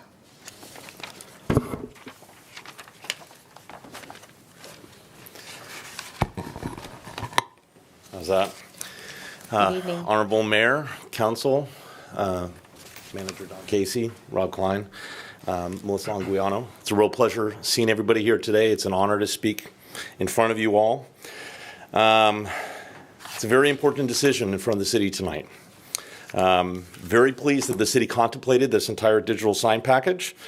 This is not just another transaction. This is a 20-year agreement with the benefits potentially to be realized by the city for not just 1 year, but for 20. You have an opportunity tonight to shape a major economic driver for the city for decades to come. We are speaking tonight because we believe that we made a very compelling proposal for the city, and despite staff recommendation for these two signs, we wanted to make sure that we still made a couple points visible tonight for the entire council. This is not just a construction project. If done right, this will elevate and drive all that is best for the city and what makes us special. Business leaders, including the Auto Mall, Westfield Galleria, Moyer Land Companies, JMC Homes, Roseville Chamber of Commerce, and more. Celebrating our community and nonprofits will have added exposure as a result of the structures, not just with our proposal, but with Clear Channel's as well. I take a lot of pride in the city. Candidly, this project is personal. I live in the city. I've lived in this city for over 20 years, met my wife in this city, have raised 3 kids, and now I'm trying to show these values, believe it or not, to 2 grandchildren as we speak. What I love about this city is how the values align with my family and how I want to raise my family. Instilling trust, cultivating innovation and creativity, treat people well, and work together. It's for all those reasons that in addition to the success that we've had working in many municipalities and communities throughout the state, that me personally, I want to do business in the city that I live and work in. And I love so much. When we put together our proposal, and by the way, we've been working on this for over 7 years, we wanted to engage the community and figure out what was best for all. We spoke with several of the elected officials. We asked them what would be best, what would they like to see through a digital sign program. We unified many of the business community, including the Auto Mall, Westfield Galleria, the Chamber of Commerce, JMC/Moyer Land Companies, Bayside Church, and others. We thought about strategic locations to drive commerce to all major corridors, including Douglas in both directions, not just for businesses, but also for residential. And then Eureka, Galleria, Pleasant Grove, and Blue Oaks. Those last two specifically being areas of major growth over the last 10 years that do not have significant exposure, if any, currently from an out-of-home billboard standpoint. We listened to the council direction and secured 4 sites on major freeways, 2 on Highway 65 and 2 on Highway 80. We secured all of these sites well in advance of even the first RFP for digital signs in 2020. We discussed fears of our business partners that included how the city could protect these business interests, similar to the discussion that you guys were just having in regards to the Auto Mall and, for that matter, Westfield Galleria. Unfortunately, the city does appear committed to an alternative proposal for 2 sites. So, with that said, we are here tonight in hopes that the city will embrace a second proposal that is currently allowed under the terms of the RFP, so that we could still take care of these major stakeholders. In our proposal, we did not just focus on the direct revenue to the city. We focused on how we could celebrate some of these key people. We allocated time. We crafted a proposal that guaranteed exposure and tools for the business community that I have already spoken to and would help drive economic results, not just through direct revenue, but indirect revenue. Conservative estimates for these incremental indirect revenues for the city is in excess of $500,000 per year and maybe actually surpassing $750,000 per year. Just so everybody knows how that was calculated, that was based on roughly a 5% lift to Westfield and the Auto Mall for retail sales. While only 2 signs will diminish what we envision for the city of Roseville, the blending of our 2 proposals will augment the direct revenue to the city of Roseville at 4 well-placed signs, and will also help feature our community partners in a way that we have committed for 4 years of this process, for the next 20 years of these signs being up. The whole process, to be honest with you, even though it has extended for several years, has been amazing.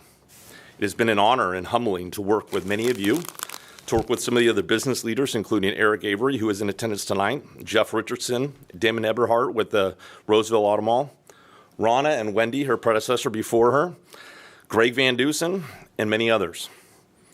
I hope that council embraces this last-minute request so that while we can wrap our stakeholders into this incredible and comprehensive sign program. I apologize, just had to catch my breath. I could use water. Lastly, there are details that will need to be addressed to ensure the collaboration on all parties. I would ask for a quick continuance to ensure that we could work out these details simultaneously with staff and prior to the close of this RFP process. I think the numbers and the details gathered in this RFP process speak for themselves and showcases how healthy competition is great for the community. I personally think we've made Clear Channel better, and hopefully you view us as well that we've made you better. We look forward to competing, but also celebrating and highlighting all these businesses in a competitive environment as more and more challenges come with technology, COVID, pandemics, the internet, you name it. It is obviously a very competitive world. It's an honor to compete. We hope that we can compete in the city of Roseville and do business. Thank you very much for your time. Thank you for your comments. We missed your name, too. No worries. Sorry. I am Michael Wagner, and I'm the president and co-founder of Marquee Media Solutions. Okay. Thank you very much. Is there anyone else that would like to make a public comment? Good evening. Hi. It's great to be here. I'll try to be concise because at my age, I'm hitting curfew. Mayor, council members, staff, thank you for hearing this issue. I've had a lengthy career and have generated, along with the people for whom and with whom I've worked, excess of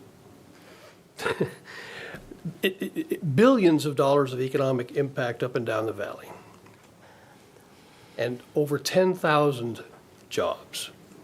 And none of that happens with one-on-one deals. It always happens with coalitions.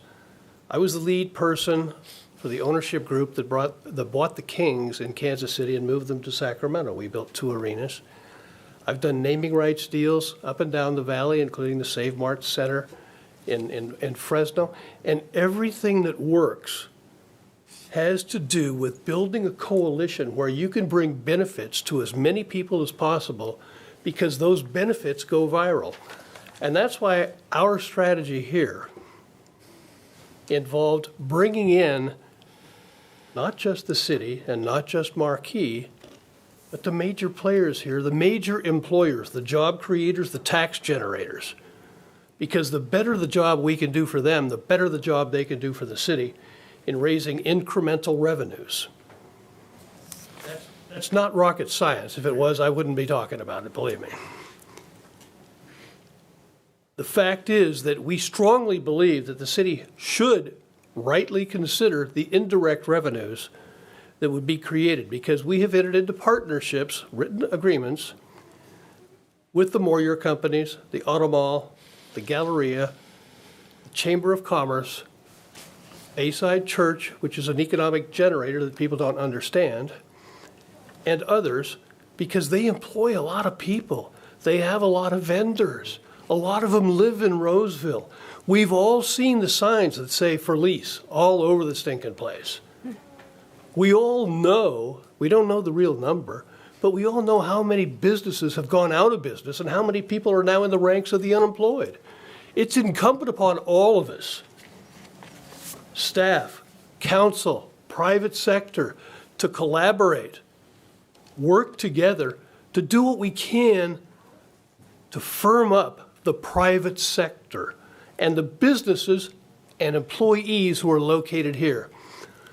In my lifetime, I saw Arden Fair developed by Mort Friedman, who was a medical malpractice attorney. His family still owns it, but they're having a hard time. After them, they were the first indoor mall. After them came Country Club Center. Boop, dead. After them came Florence Center. Dead. After them came the crown jewel, Sunrise Mall. Dead. And you know why? Because they didn't get the support for the local community that they needed. We have an opportunity here because we have special advertising agreements with each of our partners to augment and support their businesses. And Michael and his partner Jeff, have a superior track record of being involved with nonprofits. They do community messaging like no one else I've ever seen. And honestly, I don't have to work. And so at this stage in my life, I work with people that I truly love and respect. If they don't have a big vision, they're boring. If they don't have the courage to go for it, honestly, I don't respect them. And if they don't have a very high standard of ethics, I'm a combat vet. I'm not letting them in my bunker. They'll get you killed. Michael and Jeff are the kind of people that we need to be involved in this community. And the fact that they're willing to concede and say, okay, our proposal was 4 sites, we'll take 2. They're great sites. They're both Moyer sites. One on 65, one on 80. We'll be able to honor our commitments to our partners. We'll be able to help the city generate incremental sales and property tax revenues by celebrating those businesses that are vital to our economy and to people who live here. And with respect, Pauline, I know that you're concerned with proliferation. The growth isn't going to stop. It's not going to stop. Socioeconomics and population migration will tell you that. As people find that living in large cities is no longer safe, that their educational systems are failing, they may come from the Bay Area to be cool in Midtown Sacramento. I grew up in Sacramento. Mr. Van Dusen, can you wrap up your comments? You're over time. I'm sorry, Chris. Thank you. Thank you for listening. Please consider the indirect revenues as well as the direct revenues, because they far exceed the direct revenues, but only if you really deploy them. Thank you very much. Thank you. Is there anyone else that would like to speak to this topic?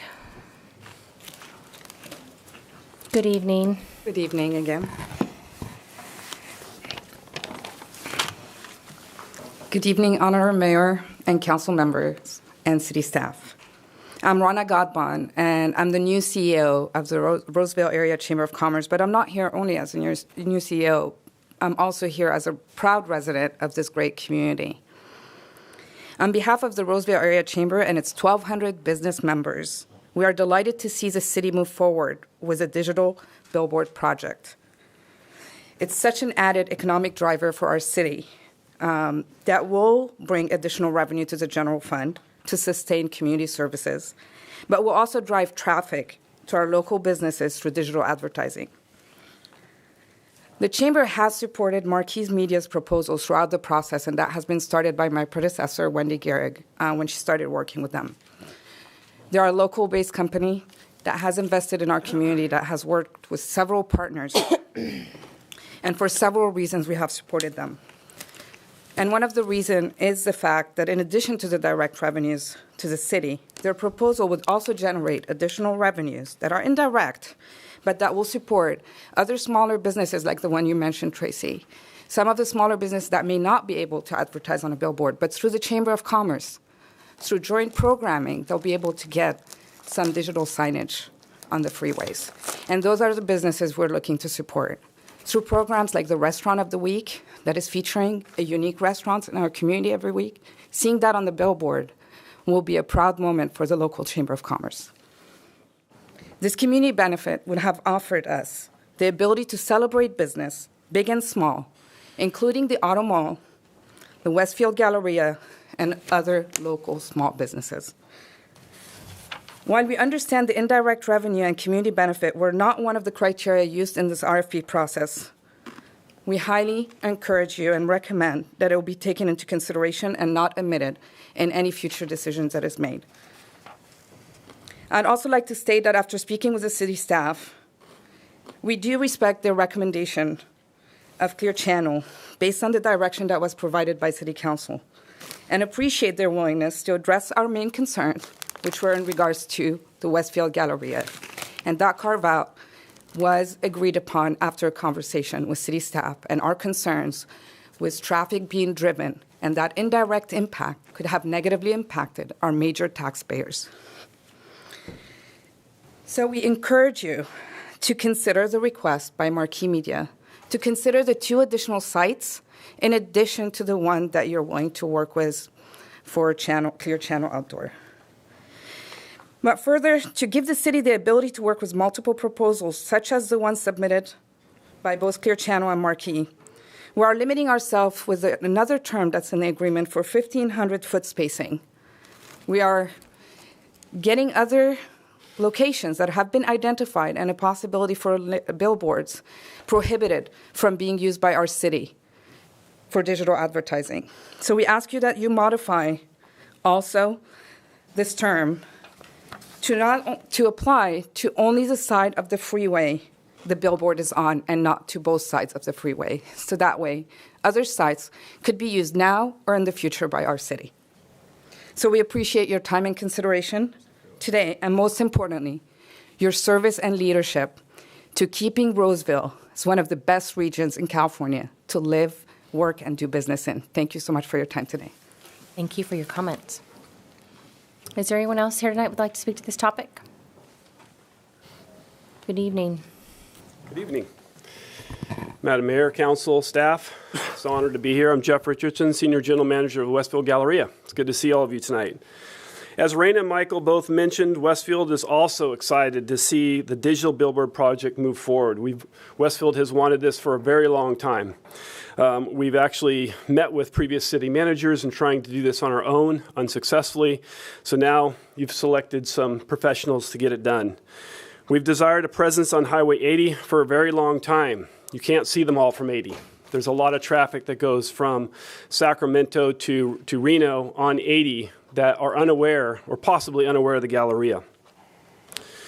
Westfield has supported Marquis, who has been with us for 4 years in the process, in their proposal, as it provides Westfield Galleria with some strengths and benefits.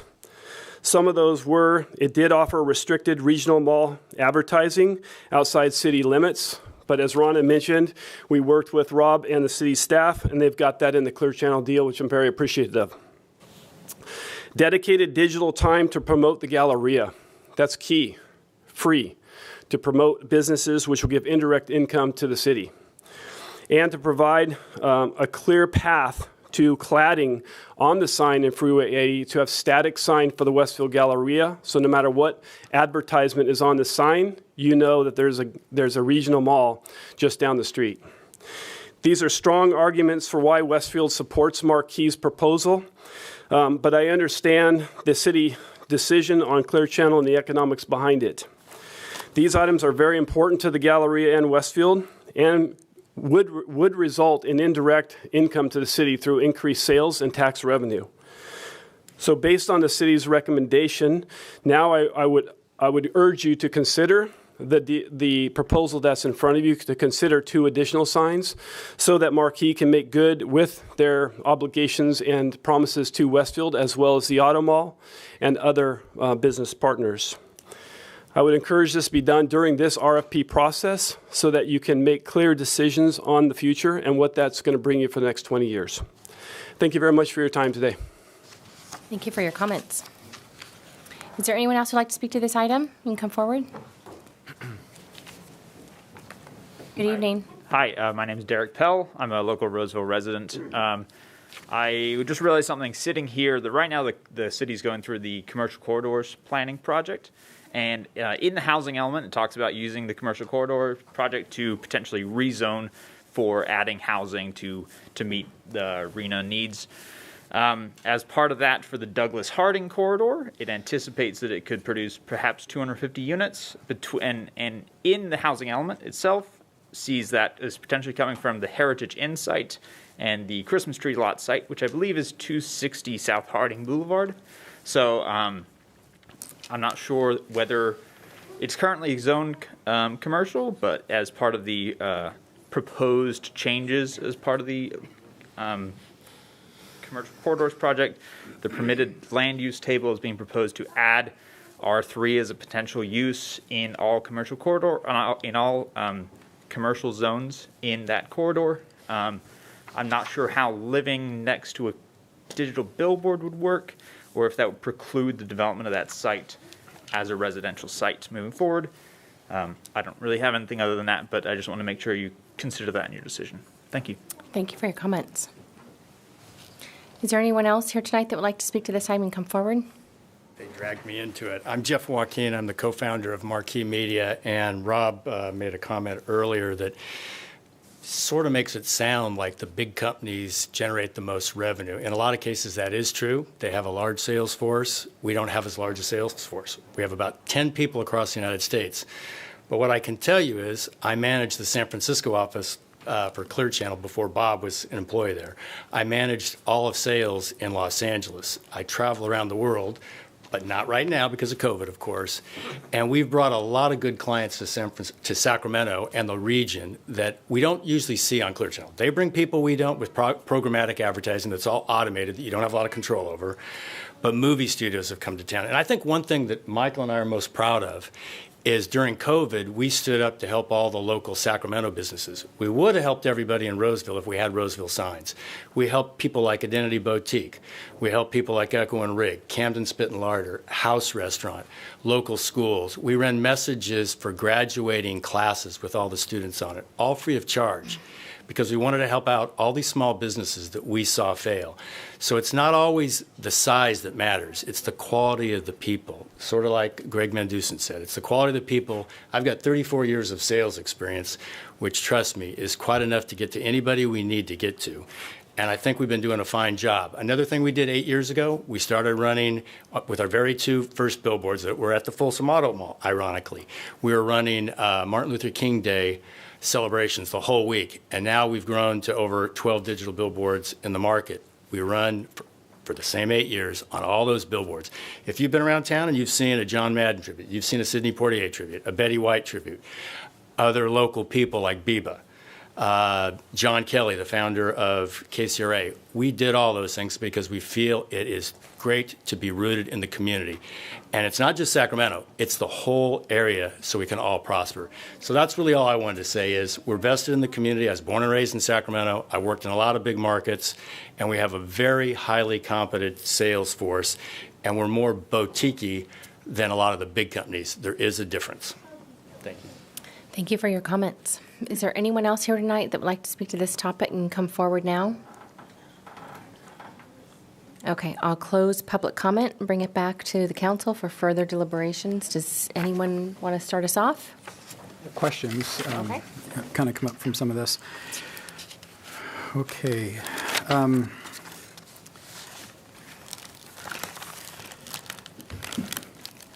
So right now, as a council member, I hate this situation. We put an RFP out. We got a whole mess of stuff back. We canceled it all. We rewrote the RFP very specifically. We put it out. And listening to Marquee Media speak, I kind of wish Clear Channel had gotten up and said something too as well. But, I like the boutique idea. I like the local idea. Sounds like some real interesting ideas, but they didn't do as well on the RFP, and so it's kind of frustrating. So I wanted to ask you guys, could you please respond to some of the comments that came up? Was some of this included? Is this stuff that was kind of added after the fact? We didn't win that, so we want to kind of sweeten the pot? Or is it we just didn't score it that way because it wasn't part of the scoring? And I just would like to hear back from you because there are some valid points made, and it's really hard to sit up here and try to weigh all this stuff. But you guys are kind of the experts, the RFP, so please address some of the comments, please. I'll just start, and then if there's other questions that come out of it. After receiving direction from council, when staff released the RFP, the evaluation criteria and the evaluation team that judged the proposals received, it was based off of objective factors that were in the evaluation criteria, specifically stated in the RFP. With that, focus on revenue to the city. We were going to weigh heavier who would guarantee the greatest revenue to the city. We saw different numbers of sites as we talked about.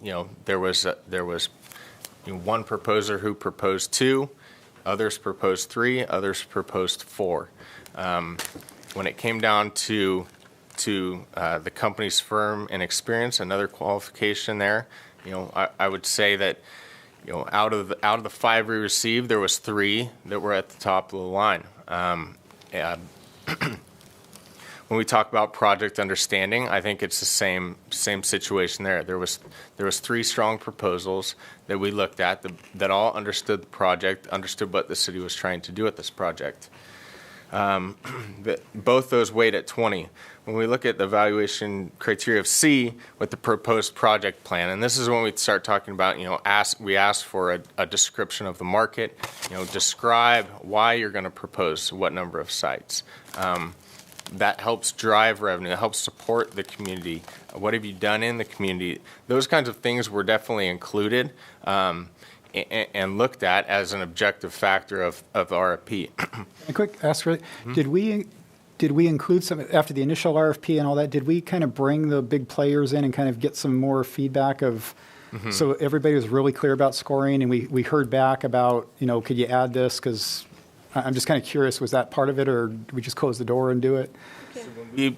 When we evaluated the proposals, there was definitely, on this project, a lot of clarification. Staff took a lot of time. We went back to all 5 proposers. We interviewed all 5 proposers.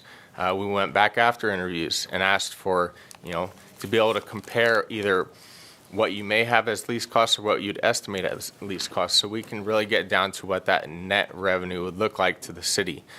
So there was a lot of back and forth, a lot of outreach, and based on the objective factors that were, in the RFP and different criteria underneath each of those, Clear Channel Outdoor rose to the top, and out of a panel of 4 was unanimously selected. Following that step of the evaluation, because we're talking about city staff, city staff took that recommendation to our executive team. Our executive team looked over it. We had our finance department look at the financial analysis, perform a net present value analysis to ensure that those dollars still do match. Out of all of that research and analyzing data, looking at the companies, still when it came down to the objective factors of the criteria provided in the RFP, Clear Channel was a clear number one for what they had proposed to this project. All right. And how was there are comments about special advertising agreements with local partners, which sounds really good. I mean, I didn't hear, again, I didn't hear Clear Channel say anything about that, but how was that scored? Did we know about that, or is that a new topic right now? I mean, was that part of the RFP? Yeah. You know, that was definitely looked at in terms of, you know, the project understanding and project plan of what they put in place. Something that was missing from the proposals, while we may have known of what those partnerships were, was what the significance of the partnership, you know, of the amount of time and that sort of thing. So we went back for more information. You know, we weighed all of those options based on the criteria provided, and still when that came, you know, Clear Channel was the number one recommendation we could move forward with. And then my last question right now is the comment about the housing and the billboard. My understanding is the billboard would be up before the housing goes, so we're not impacting existing housing, right? That's correct. Location, okay. All right. Thank you. So all the, when the RFP went out, said up to four signs, right? Correct. Do you know why Clear Channel only proposed 2?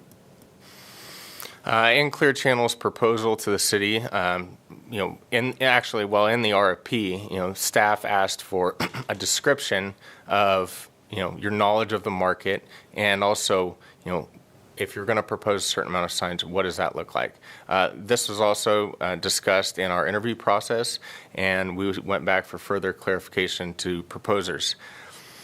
Clear Channel made it clear, you know, based off of their knowledge of the market. If you look at what's here, they have 4 existing signs. So, you know, the knowledge of the market to be able to drive revenue, they thought proliferation of signs and adding 4 signs on top of the 4 already existing billboards here would be a detriment to the amount of revenue that the signs could produce. So they proposed 2 new signs. Both signs actually were discussed as well in our council, you know, direction meeting, looking at a westbound sign on Interstate 80, and of course the Conference Center Drive. Mr. Klein, you have an amazing command of a lot of detailed information, and it's clear, and we're going to use this word clear a lot tonight, right? That this has been thoroughly vetted. It's not clear that this has been a simple path. It's been confounding and taken more time than anybody could imagine. You mentioned that the lights, there's louvers, so the lights go up. So this is South Grant. Is there light proliferation into the homes on, help me? 260 South Harding? Yeah, but into the Hillcrest neighborhood there. Or, I'm sorry, yeah. Yeah, so this was A couple of evaluated. Melrose Avenue and a couple of, so is there bleeding into that? I mean, is this going to be a Clark Griswold Christmas vacation moment where the sign goes on and people are going, because, you know, we get this a lot of times. I live near Top Golf. When those poles went up, my wife said, "What did you do?" So we can look at two-dimensional, but in real life, my experience is that a lot of people don't get engaged until the moment of construction. So my question really is about the light and bleeding into, you know, the living rooms of nearby homes. Yes, and that's definitely a great question. You know, part of that was obviously discussed and looked at in the environmental process.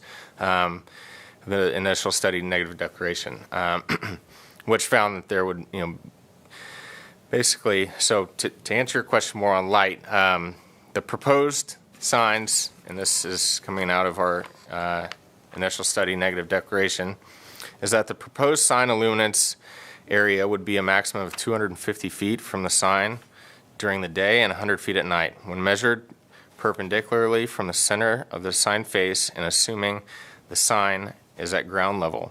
However, because the bottom of the sign would face between approximately 21 feet, 36 feet in air, aforementioned distances would be shorter because of the illumination, and the sign would be affected by both the horizontal and vertical viewing angles. Another great point here is what we looked at is the display faces would be configured in a V-shaped angle. This would be to optimize views on Interstate 80 and on Highway 65. And in terms of the language here for what we looked at for the negative declaration, would be orientated away from the nearest single-family residence. So the direction of light, the technology that these boards, have now and have grown from when we did the sign at Sunsplash, there will be no significant impact from the technology provided, the angles of the signs, and the direction of those LEDs towards the road. In addition to that, and final comment on the light, is that there will be light sensing devices within the sign that help the board change as ambient light conditions change. Mr. Klein, you are amazing. You have amazing command of this. It's probably because you've lived with it for how long? So Clear Channel Operations has a sign on Highway 65. I think that's right by Destiny. Is that correct? Correct, in Rockland. Okay. So does the 1,500-foot prohibition, because that's in a different city, does it not apply in this case, or is it beyond the 1,500 feet? And I'm interrogating you because this is an important economic decision, and we want to get it right. So no, I appreciate that. The 1,500, or so if you look at 1,500 feet, the requirement from Caltrans for separation between two digital boards is 1,000 feet on the same side of the highway. So if this sign is across the highway, within that, that obviously that's allowable, but the advertisement opportunities that Roseville presents at that corridor for that board are, I guess for me personally, that would be a lot greater.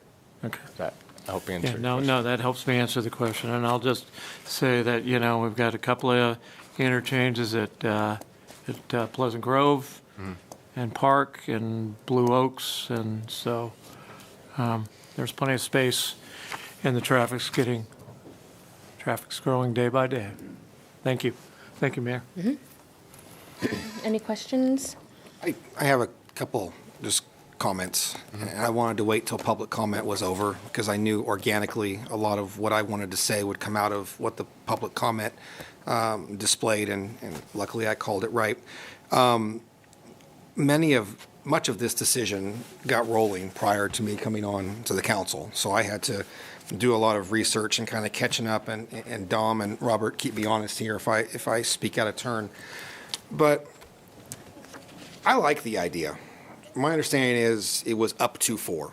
And at this particular time, and not to muddy the waters, we're not discussing 4 tonight. We have 2, and I will keep us on track at 2. But I like the idea of examining the opportunity of looking at Marquee for the additional 2. I was on Planning Commission before I got elected to council. Prior to that, I was on Transportation Commission, and I see a lot of value. I put more stock into things when an applicant shows up, something this serious, something that impacts our businesses at a local level, something of this magnitude, even a call-in, something, a letter. I mean, I would have expected something better than what we received from Clear Channel. I like the local aspect of what Marquee brings. 3 of us on this council up here tonight are small business owners. 3 of us own our own businesses. We make these decisions. We have a local presence. We understand what many of the people here tonight were speaking about a local presence and giving back and providing the opportunities at a granular level, be it from the chamber level, be it from other avenues and aspects. And to me, that's important. I really, truly believe that when we have an opportunity and we've only used 50% of what the prior council before me and what we've discussed and allocated, we have 2 of the 4 spoken for here tonight. We've got it summed up in an RFP. We've got a contract. I'm not looking to get us down a rabbit hole and undo that. But I do truly believe that if we were to look at the other 2, I really, really think from a city perspective, it would be nice. We could appease the big company over here, and we would still be able to have the local company that provides a lot.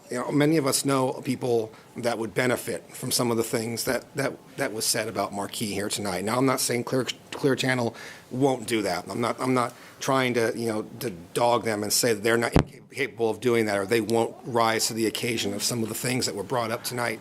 But I think from a city perspective and a local perspective, it would be nice.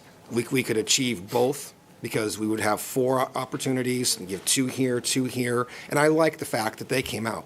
I like that there's representation here. I like that they tied what they do, how they do it, and why they do it back to a local presence. I like that they tied it back to local businesses. I like that the chamber was involved in those decisions. I like that they involved one of our huge tax catalysts, the Galleria. I like that they engaged the Auto Mall. I liked all of that because all of those things are important.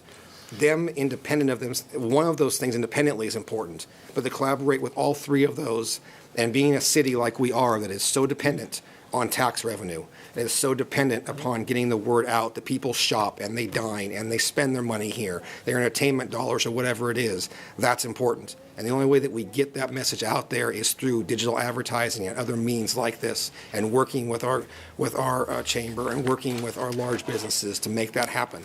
So the fact that there was a presence here tonight, the fact that they came out and they showed an interest, they took enough time to care enough to actually say, look, we might not have been your first choice, but there's still an opportunity here and we want to work with you. They didn't get all bitter. They didn't get all butthurt about it. They didn't say, well, screw you, if you didn't choose us, to hell with you. No, they're still in the game, and they want to work with us. So I think that we owe it to them when it comes time for us to look at the additional 2, to look seriously at what they're proposing and to see if that is something that we can achieve. And I don't want to speak for the rest of my council members, but I wanted to make sure it was out there that I think that's something that, as a council that represents this city, that we owe it to our businesses, to look at something that's going to be at a local level, and that we try to do something there. So, Madam Mayor, thank you. You're anytime. Councilmember Rakucci, do you have any comments? Yeah, I want to thank our staff, Rob, for all that information. Both you two are stellar. And I think it answered a lot of questions to me that Councilmember Mendoza just brought up. The fact of what kind of questions did you, and we're talking, we have 2 applicants that, again, they're stellar too. They're good. And so when you have to ask all the tough questions. And you did, back and forth, and looked at some of the criteria that we were looking at for our community. And one of the things that they had mentioned, they were going to have 2 signs, and at this time, and we have more highway signs, highway areas maybe in the future, but right now, both, if you want to go economically, it would make more sense in dollar sense if you had the 2 instead of the 4. So, that's, if you're talking about money, that's it. Also, the fact of working with the community. I don't know why we don't have a member of Clear Channel here. They could have been sick with COVID. I don't know. Lots of things that happen. But I would say that when you do an RFP with 2 and I'm glad. I'm really fortunate that we had two great applicants. It makes it difficult, like Council Member Albert said. What do you do? They've got all this, and did they ask the questions? And thank you, you did. You asked these people all the questions, and but then after staff tallied and looked at all the information, and I'm also glad that Jeff Richardson from the Galleria and our new CEO from the chamber talked to our staff on some of their concerns, and they made the changes. That's what we need, and I appreciate you doing that, because you people know how it affects you and how can we best be for you. But what I'm looking at is a project that's been worked on for a long time and really studied well. And I think this is a good project for us. It meets our needs of, and the community needs of advertisement and bringing in dollars to the city. And it's also, it looks nice. It's streamlined. We're not adding a lot of billboards that we don't need at the time, and economically don't need, and even sightly don't need. So I think this is an excellent project. Thank you for your comments. We have assumed that no one is here from Clear Channel, but we don't know that. Is there anyone here from Clear Channel, and would anybody like to say anything? And I don't want to put you on the spot, but if you do, please come to the podium. Oh, good. And if not, that's okay too. So there are, my name is Bob Schmidt. Hi. Hi, good evening. Mayor, Council, Robert, Melissa, good to see you. Have been listening intently, and it has been a good discussion. And what I would like to say is we're more than a big company. I mean, I think part of the dialogue is that we have been just this big company. The reality is we have 20 people that live in Sacramento. Many of the people live in Roseville. Probably don't know Kristen Martin, probably don't know Gavin Mosman, probably don't know Ed Menninger, but they're there and they're real. And so all of these things that are talked about free space that we provide to the community, my competitor doesn't have a lock on that. We do that as well. We do good things too that I'd like to talk to you about. When the pandemic hit, and our revenues were devastated, as was everybody in the out-of-home industry was devastated, we made some decisions. We made some decisions not to lay people off. So in addition to billboards, we have bus shelters and things like that. We have a contract with RT. We have people, we kept everybody working because that's what council people wanted us to do, right? So we kept them working. A lot of them were organized labor, so good paying jobs with health care and pension and benefits, and we kept them cleaning shelters as opposed to putting signs up and things of that nature. So there's a lot of good things that we did. I heard John Madden mention. I happen to have been a good friend of John Madden. Why was I a good friend of John Madden? Because him and Steve Mariucci ran a Battle of the Bay bocce tournament. So we were their title sponsor. And what did they do? They gave back. It was community giving back to Special Olympics, giving back to Down syndrome kids, giving back to the Girl Scouts, giving back to local communities and charities. We're community members too. What we did do was we followed the rules. We took the very thoughtful RFP and we listened, and we did listen to the part that said, we don't want proliferation of billboards. We would like the fewest number of billboards with the most revenue. And that's what we did. And we put together a project plan that clearly outlined everything. So I know local, we're all local. That gentleman right there, Eric Neese, is a local person. So the people that I represent, the community I represent, I like to compete, I like to win. I don't like to have winners. I don't like to have losers. The way the process was set up, I think, was fair, was equitable, and we did the things that you asked us to do, and I would ask you not to penalize us for that. I would also ask you to say that when it comes to proliferation, more billboards is not always better. It's supply and demand. The more supply you put in, the lower the rates go. And that's happened, and it's happened here in the Sacramento area. And by adding more billboards, that would impact the value proposition that we offered. So it's not a zero-sum game. And what I would ask you is to say, we're local people too. We thought we did a good job. Your team did an excellent job. Your city attorneys did an excellent job as we went through this process. I don't think there's a way to shoot holes in the process. And I would say emotions are important. I think it would really be tough to try to do an RFP process based on indirect cost. I really don't know how you would evaluate that. It's a nice theme, but I don't know how you actually do it in practice. So what I'd like to say is, we are local, we are a big company, we do blend those things, we do care, we're represented here. Robert asked me to be here, Melissa asked me to be here, Eric is here. I would ask you to do it based on its merits. So thank you for your time. Thank you for your comments. Thank you. I believe all of our council members have made comments, and we're close to having a motion. I would just like to weigh in. This is something that all of us on the council have been updated on over the last couple years, and it is challenging for all of us to be here and have to make a decision. There's going to be a winner. There will be a couple that don't get it tonight. We've heard the process be explained to us that the first round didn't meet the expectations of anybody. We went out again. It was vetted with with staff. It went to the executive staff. They have had a presentation.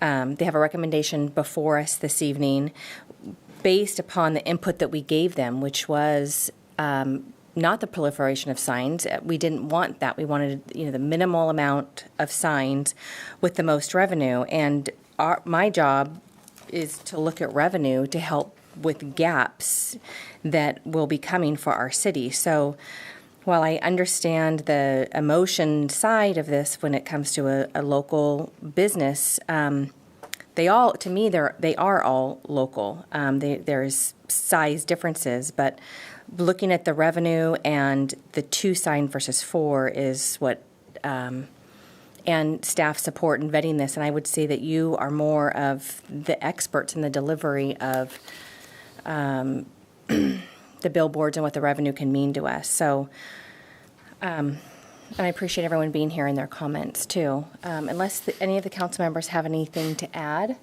can we ask our clerk to... I'm so sorry. I have just a quick question. Thank you for your summary. I agree with your summary. It is really tough. And I was on the group that said we want as few signs for the most amount of money, and that's what we got back in the RFP. I just had a question on the issue about this 1,500-foot thing and across the highway. If we took that out of the contract, is that doable at this point? Does that cause an issue at this point? Because that would be something that would have to come back and go through an RFP process again, right? It wouldn't just be assigned. It would have to be an RFP process. Across the street. Asking. Can I just clarify really quickly? My understanding, I was going to address this a little bit at the end. As long as it's on the other side, Councilman Albert, it's not a conflict issue as far as the Caltrans rules, as I understand it. It's on the same side of the road. Okay. And so as it was communicated, I was a little confused. I made a note on it. Does our contract allow?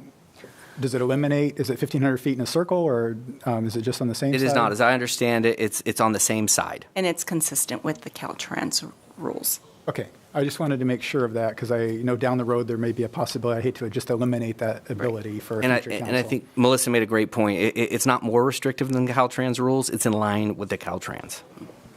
Thank you. I just wanted to clarify, Madam Mayor, that I was talking about in the future when if we decide to go with an additional 2 signs. But that's not on our agenda. I know, but I would just put it out there. Okay. If it will help for clarification too. And one of the things I think we can think about is right now we have two pretty large projects going forward. One is a corridor planning process, which one of our speakers referenced. And we also are going to have a sign ordinance update later this year that will contemplate different types of signs in larger commercial areas. And at that time, certainly 2 additional signs could be considered in addition to what we're looking at with some of the reader signs. The project's not ready yet. It's something will be coming forward.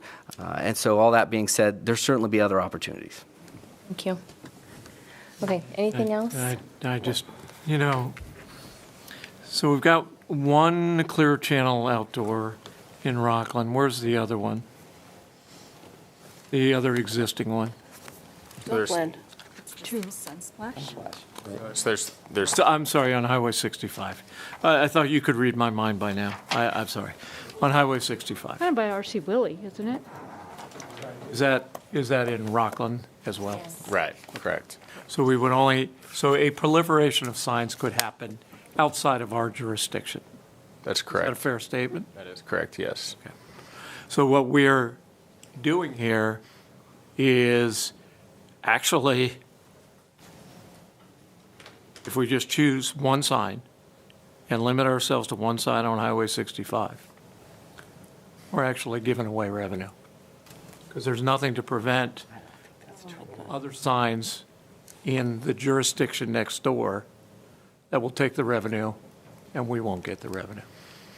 Is that a fair statement? Rob, if I may, I think that's a bit of an assumption based on what our representative from Clear Channel said. It's not a zero-sum game, right? So could Rockland choose to do a sign and take away our building in the future? Potentially. But I think any more than that would be an assertion that is difficult to telecast. We're about to enter into a 20-year agreement. I won't be here. I'm on the planet, but I'm not going to be here. And this is an important decision because there's no turning back from this decision.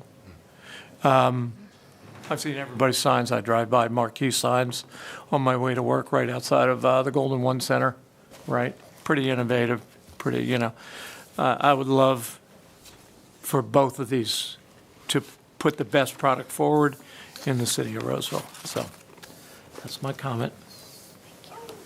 Okay, anything else? We have a best project that's coming forward. I just have to say this, I've been recently in a situation like that where I had two very good applicants and either one were great. And you had to make a decision. Was it fun? Was it easy? Absolutely not. But I knew when we left, we turned everything over and studied everything as best we could. It wasn't easy, and it's never easy. And these two groups are wonderful organizations. We just have one that seems to fit us at our needs right now. And they fit, and they did the process well. Okay. We're ready have for a a motion? bio break, aren't we? Yeah, Motion is to adopt resolution number 22-017, adopting the initial study mitigated negative declaration and approving the mitigation monitoring and reporting program for the digital billboard site at 260 South Harding Boulevard, and adopt resolution number 22-018, approving a ground lease agreement by and between the City of Roseville and Candace L. Stevenson and J. Wayne Strock, co-trustees of the Administrative Trust, created under that Survivors Trust under Trust Agreement and Declaration of Trust, dated March 15, 1984, as to an undivided 1/2 interest in Candace L. Stevenson and J. Wayne Strock, co-trustees of the Administrative Trust, created under the Marital Trust under Trust Agreement and Declaration of Trust, dated March 15, 1984, as to an undivided 1/2 interest, and authorizing the city manager to execute it on behalf of the City of Roseville, and adopt resolution number 22-019, approving a sublease agreement for 260 South Harding Boulevard by and between the City of Roseville and Clear Channel Outdoor LLC, and authorizing the city manager to execute it on behalf of the City of Roseville, and adopt resolution number 22-020, approving a ground lease agreement at 290 Conference Center Drive by and between the City of Roseville and Roseville Junction LLC, and authorizing the city manager to execute it on behalf of the City of Roseville, and adopt resolution number 22-021, approving a sublease agreement for 290 Conference Center Drive by and between the City of Roseville and Clear Channel Outdoor LLC, and authorizing the city manager to execute it on behalf of the City of Roseville. May I have a motion? So moved. Second. Vice Mayor Haddashelt? Pass. Councilmember Alvord? Yes. Councilmember Rakucci? Yes. Councilmember Mendonça? Yes. Mayor Bernasconi? Yes. Now back to me. Vice Mayor Haddashelt? No.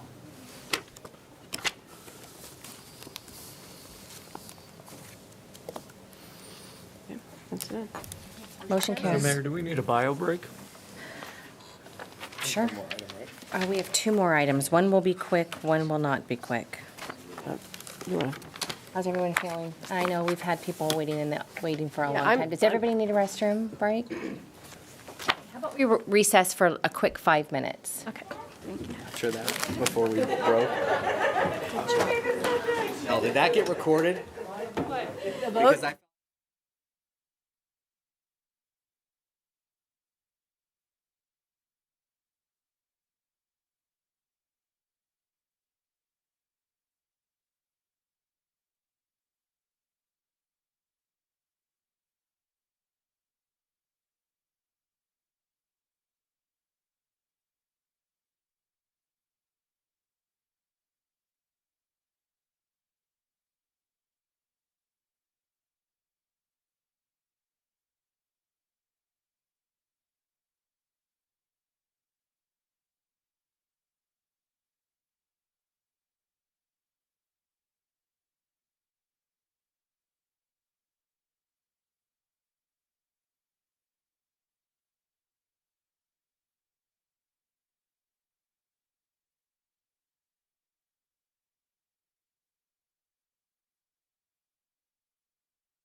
Okay, thank you for letting us take a quick break. We've got 2 items to move through.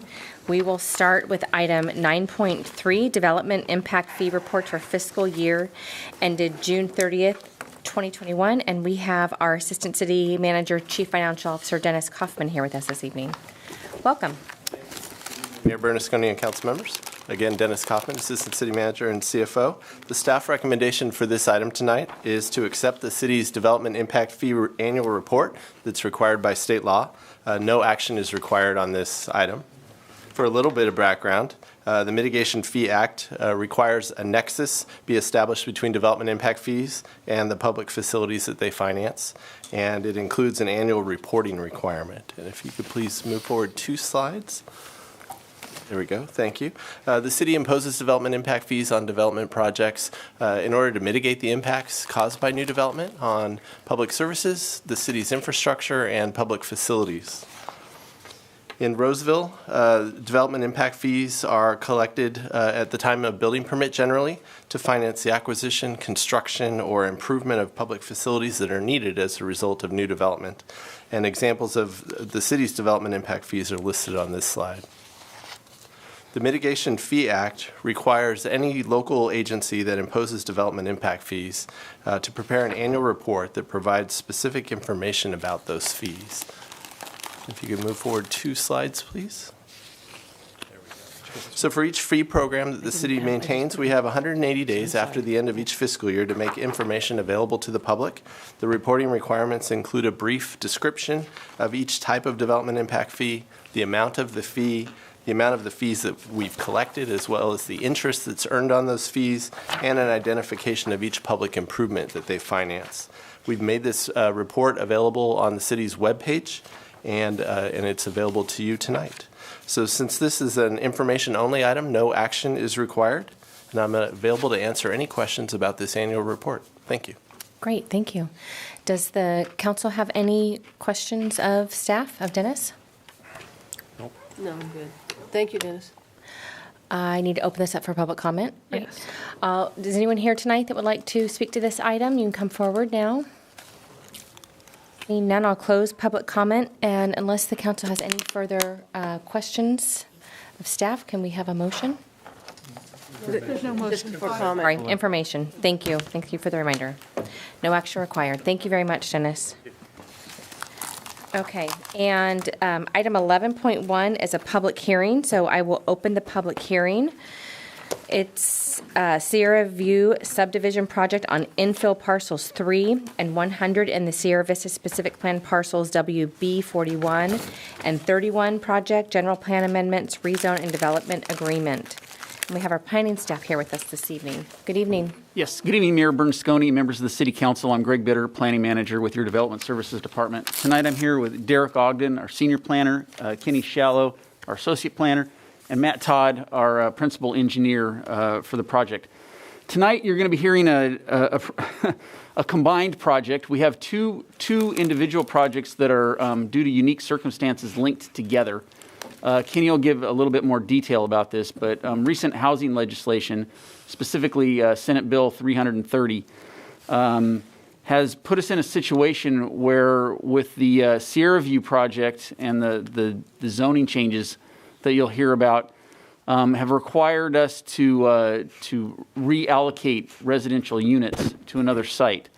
So because of that, we have the Sierra View project, the WB 41, WB 31 project.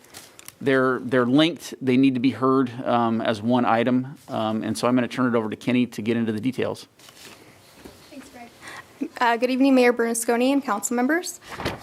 So the projects before you tonight are being presented as one item because of Senate Bill 330, which is the Housing Crisis Act of 2019. And SB 330 precludes the city from reducing anticipated housing density in one portion of its jurisdiction without making up for the reduction by increasing density in another area within the city. In the case of these two projects, the applicant is proposing to reduce the number of units on infill parcel 100, which is the Sierra View subdivision site located at 360 Diamond Oaks Road, from 168 units to 75 units, and then transferring the remaining 93 units to Sierra Vista specific plan parcels WB41 and WB31 in order to make up for the lost residential capacity at infill parcel 100. Of the 93 units, 63 will be transferred to parcel WB41 and 30 will be transferred to WB31. WB41 has a current zoning and land use designation of community commercial, so a rezone is requested to change the zoning to small lot residential with the development standards overlay and a land use amendment to medium density residential to accommodate the 63 transferred units. WB31 is zoned multifamily with a high density residential land use, so that can already accommodate the 30 additional units. Since SB 330 has required these consecutive actions, the City Council will be asked to take one action when considering the entitlements for both projects. The entitlements for each project are listed on this slide, and the Planning Commission approved the tentative subdivision map and tree permit for the Sierra View subdivision and the tentative subdivision map for WB41 at the December 16th meeting. Staff will be asking for Council's action on the legislative entitlements, which will allow for the development of a 75-unit subdivision on infill parcels 3 and 100, and a 63-unit subdivision on parcel WB41. So beginning with Sierra View subdivision, this site is located on a 23-acre parcel that's located on a portion of infill parcel 3 and parcel 100 at 360 Diamond Oaks Road. And parcel 100 is zoned multifamily housing with the land use of medium density, and parcel 3 is zoned single-family residential with the land use of low density. The southwest portion of infill parcel 100 is developed with the Sierra View townhomes, and the remainder, which is the project site, is undeveloped. The site was originally expected to be built out with subsequent phases of the townhomes, but has remained vacant. Surrounding uses include single-family residences to the north and east, Sierra View Country Club to the west, and an elementary school to the south across Shasta Street.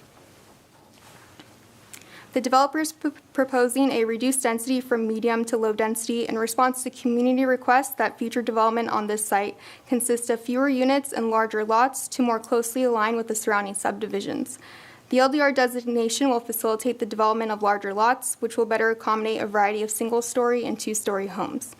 The applicant is also requesting a rezone to amend the zoning to small lot residential, which is an implementing zone for the LDR land use. Because the project is reducing density on the site and building less than the number of units anticipated in the general plan, the project's trip generation and vehicle miles traveled, or VMT, is less than what was anticipated for the site, and there is sufficient capacity to accommodate the trips generated by the project. Staff finds the proposed LDR land use and the fewer number of units would make the site more compatible with the surrounding LDR subdivisions when compared to the existing MDR land use and higher unit allocation. And for reference, this is the tentative map that was approved by Planning Commission. The subdivision will be gated with vehicle access from Diamond Oaks on the north and an emergency vehicle access only on Shasta Street to the south.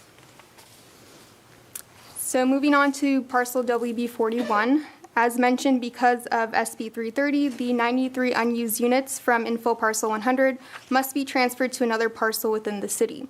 63 will be transferred to WB41 and 30 will be transferred to WB31. These parcels are located in the Sierra Vista specific plan on the western edge of the city near Pleasant Grove Boulevard and Santucci Boulevard. Both parcels are currently undeveloped, and WB31 is zoned multifamily housing with the land use of high density, and as mentioned, WB41 has the zoning and land use of community commercial. The parcels are surrounded by residential land uses and unincorporated Placer County agricultural uses across Santucci Boulevard to the west. Parcel WB41 will be developed with a 63-unit subdivision, while no development is being proposed on WB31 at this time. And this is the approved tentative map for WB41. Next slide.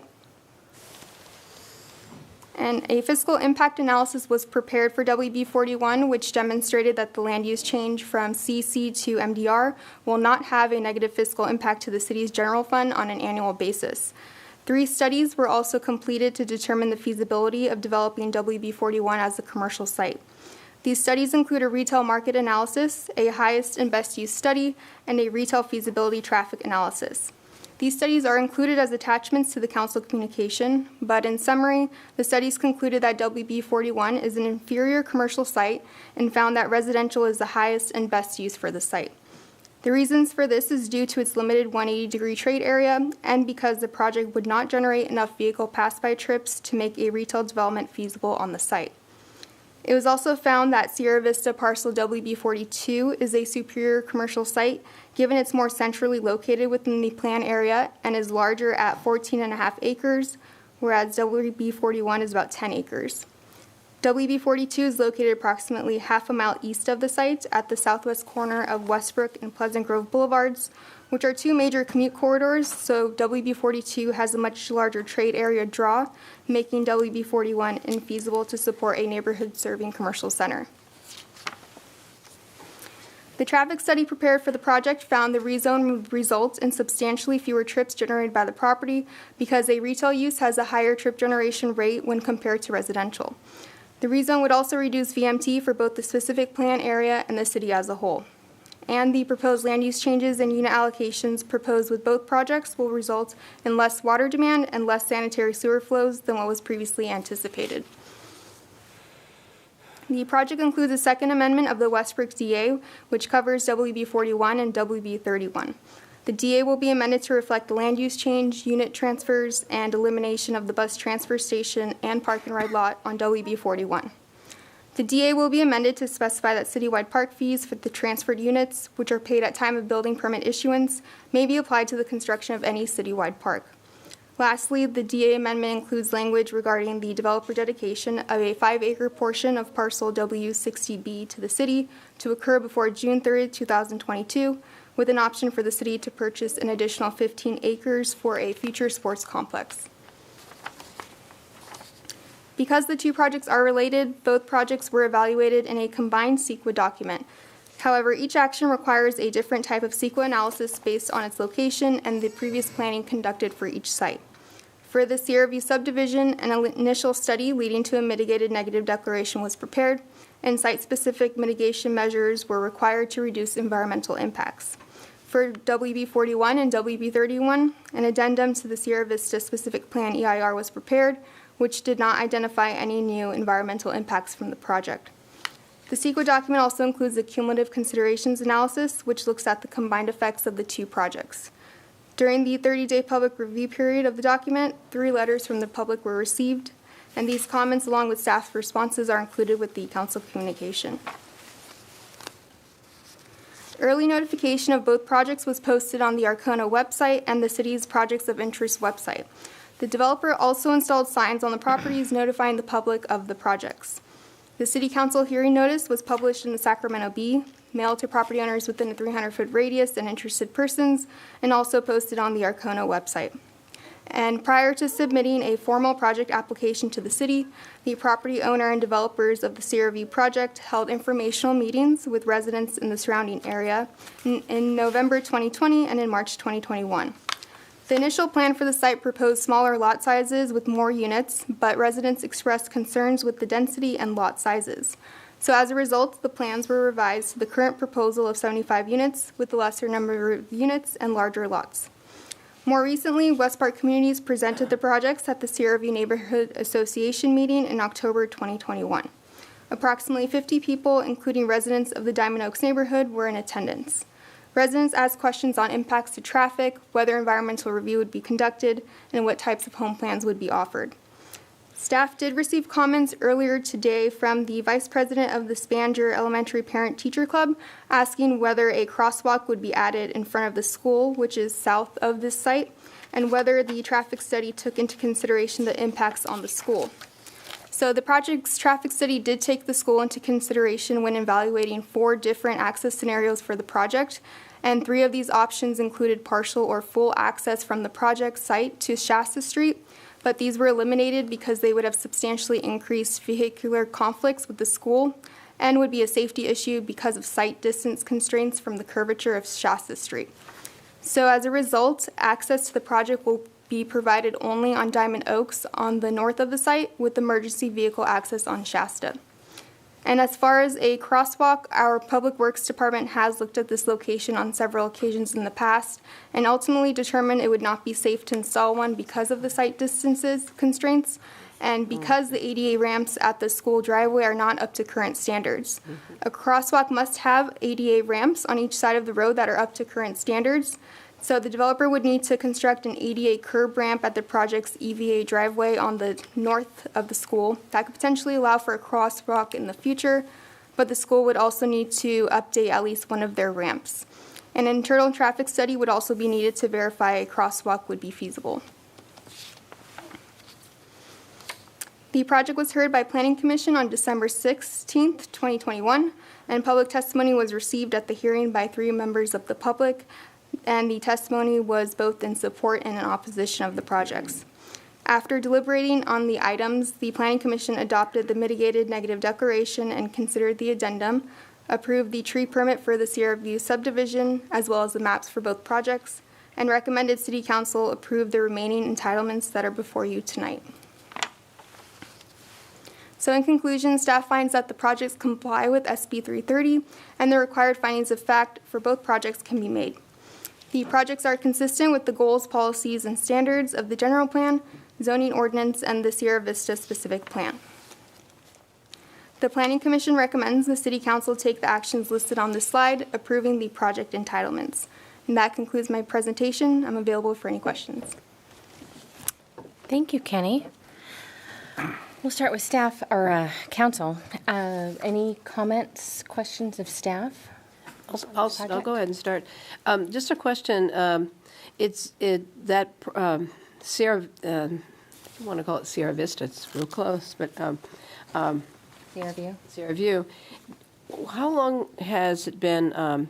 Did they have a designation for 168 lots? You know, has it been like 20 years ago or 10 years ago or? I believe it's been over 20 years or so.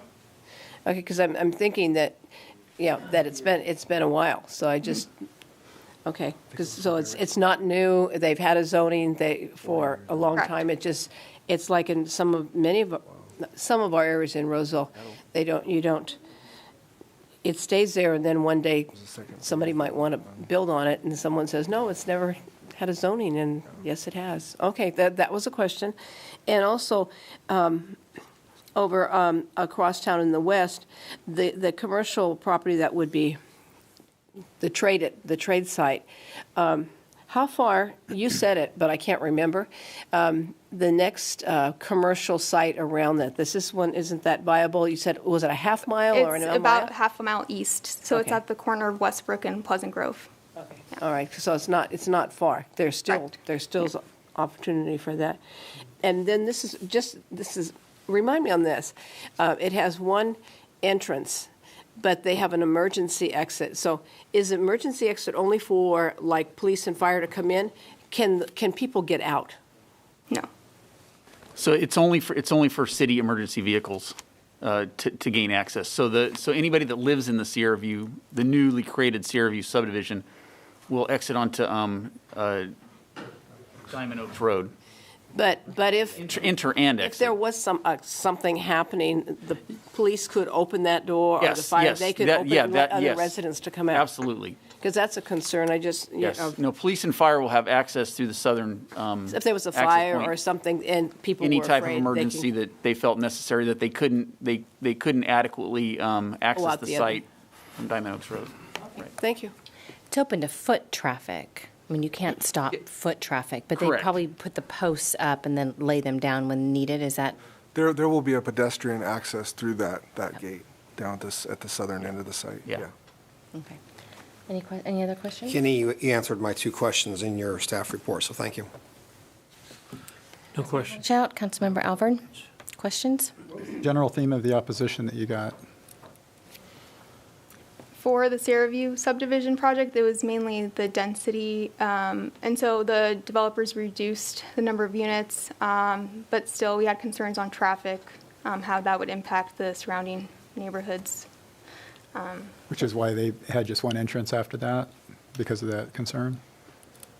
No, they've always planned for the one pedestrian access at the southern end of the site, but we did get some public concern about environmental issues and the loss of kind of this open space area or natural area, what the residents perceived as a natural area. A zone for residential? Residential, yes. Yeah. Okay. All right, thank you. I have comments later, but I'll wait till after public comment. I do have a question. What's the distance between the entrance and the stop sign on Shasta and Diamond Oaks? 1,500 feet, 2,000? I believe it's about 500, 550 feet. Okay. All right. And then, is there a safe to schools route from Spanger to the existing residential neighborhood? There are crosswalks at some of the at the two intersections that are stop controlled, where typically we would put those crosswalks. Thank you, Mayor. Okay. We'll open up public comment because you guys have been so patient this evening, and I would say, I know my hat's off to her. She's been so patient, and I know you filled out a card, so, and I would imagine you probably want to get out of here. So, Stephanie, do you want to come forward? I know Stephanie Cotter. Do you want to hear the applicant first? Sorry. I want to help her get home and to bed. Exactly. Okay, I'm sorry, I'm out of order here. Thank you. Okay, let's see, Councilman, I opened public comment. I think that's where I am, open public comment. You want to go first? Okay, go for it, Marcus, I'm sorry. Not at all. Madam Mayor, members of the council, Marcus LaDuca, 3200 Douglas Boulevard here in Roseville. On behalf of the applicant and property owners for both of the projects on the agenda tonight, I'm pleased to be before you with the recommendation for approval from your staff and also the unanimous recommendation of the Planning Commission for two new residential neighborhoods, as explained to you, one in the infill area and then one in the Sierra Vista specific plan. Before I begin, I did want to thank all the various city departments who worked on these applications over the months for all their work in getting us to this point, particularly Kenny Shallow for all her efforts. And also wanted to express the project team's appreciation to our neighbors around the Sierra View property, particularly the historic Sierra Vista Neighborhood Association for all their input and willingness to engage with us on this new neighborhood, new community in their neighborhood. Their input helped make for a better project and more consistent with both historic Sierra Vista and also Diamond Oaks neighborhoods, the neighborhoods that are out there now. The staff reports are obviously both the Planning Commission and the Council are very, very thorough in explaining our entitlements, the environmental review done, and the responses to the very few public comments that have been received to date. I'd like to focus a bit on our public outreach efforts that have taken place over the last number of months. I handed out a one-page sheet that summarized all those public outreach efforts, both in person and also electronically. So really to try to reach out to folks, hear the concerns, and then be responsive to that, including meetings with the Spanger Elementary School principal and the superintendent of the Roseville City School District. To summarize those briefly, again, the Sierra View parcels, as you've heard, is zoned for 168 units. It has been zoned that way since the late 70s. We initially, though, presented in November of 2020 to the community a project of 138 units, which is nearly 20% below what the zoning allows, but it's also at the bare minimum to still qualify as a medium-density residential project, and that is netting out the power line corridor. All the homes in that version of the project would have had to been two-story because of the resulting lot sizes. And that project that we presented had full vehicular access both to the north and then to the south at Shasta Street across from Spanger Elementary. It would also have proposed RV parking under the power line corridor in the middle of the project. That version of the project that we presented would have removed a substantial majority of all the trees on site. The only good news from a number of people's perspective was it didn't need a general plan amendment or a rezone to be able to proceed forward. At that time, we hadn't yet submitted an application to the city because we truly wanted to get input from folks on what they thought of the proposed project. So we went out again in November 2020 at a series of meetings, and what we heard from folks was pretty clear. They did not want lot sizes that differed significantly from the sizes of their existing properties. They did not support the idea of a neighborhood with all two-story homes, particularly for those homes that backed up to the Sierra View property's eastern boundary. They did not like project having vehicle access across the street from Spandra Elementary onto Shasta Street because of the potential conflicts at drop-off in the morning and at pickup in the afternoon. And they did not support a lot layout, even again, though it was 20% below what existing zoning allowed, that would remove a substantial majority of the trees on site. With that input in hand, the project team had to go back to the drawing board. It was very clear to us that the project's existing zoning would not allow a project that was acceptable to the community. The project, however, was already at a minimum number of lots for the MDR residential. That meant a general plan amendment and a rezone to low-density residential to accommodate a smaller project. We went back out to the community in March of 2021 with a project that at that point would be zoned and designated LDR, was with 77 lots. That would allow, with larger lots, it would allow for single-story homes on a number of lots, as well as, again, depending on lot sizes and the home sizes that were proposed, as well as a development footprint that would allow more than half the trees on site to be preserved. That version of the project also eliminated vehicle access at the southern end of the project onto Shasta Street, as staff mentioned, just the EVA, but still allowed for pedestrian and cyclist access at that point.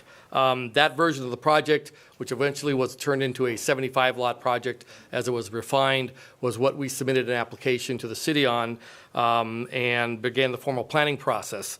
The project before you, as described in the staff report, has a majority of the lots in the project that exceed the minimum in the RS zone. It has a number of larger lots, and the average lot size is nearly 7,000 feet. However, as the staff report fully explains, the GPA and rezone triggered the requirements of SB 330 to have no net loss in residential capacity in the city, and that drove us to another West Park property in the Sierra Vista Specific Plan, parcel WB41. The staff report has thoroughly reviewed that project. It has summarized the studies, so I just want to emphasize a few points. First, those three studies all generally come to the same conclusion, and that is that support the redesignation and rezoning of parcel WB41 because it's relative unattractiveness as a commercial parcel. As that one slide shows, there's a parcel in Sierra Vista in the center of the plan at Pleasant Grove Boulevard and Rustbrook Boulevards that is larger in size in the center of the plan, only a half a mile away.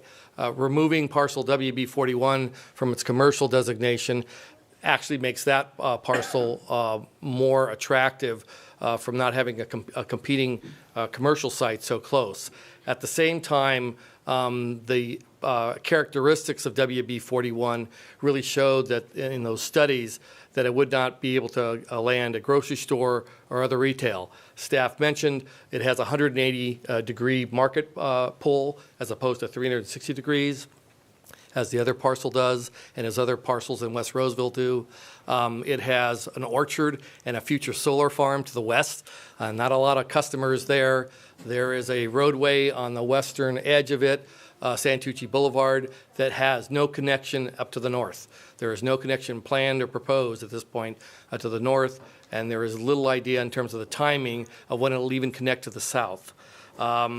The traffic analysis that was done showed, as staff mentioned, that again, there would not be enough pass-by trips and trips generated in the area to make that a viable commercial site relative to not only parcel WB42, but other commercial sites in West Roseville. The second point I'd like to emphasize is the public benefit that will come with approval of the projects tonight. Staff mentioned the dedication of the 5-acre parcel in W60B in the West Roseville specific plan to the city as part of the transaction with the city to increase the size of your regional sports complex. That 5 acres is a substantial public benefit that comes with the project and is shown in the development agreement amendment that's before you. With that, we would ask tonight for your action to approve the entitlements on both the projects as presented to you by your staff and as unanimously recommended by the Planning Commission. Our project team and representative from Sierra View Country Club are here to answer any questions. We would ask, Madam Mayor, for time at the end of the hearing to address any public comments addressed to the project. I'd be happy to answer any questions. Excellent, thank you. And I apologize for not having you go first. Not a problem. Okay. Does anyone else like to make public comment? I believe Stephanie, you've waited patiently.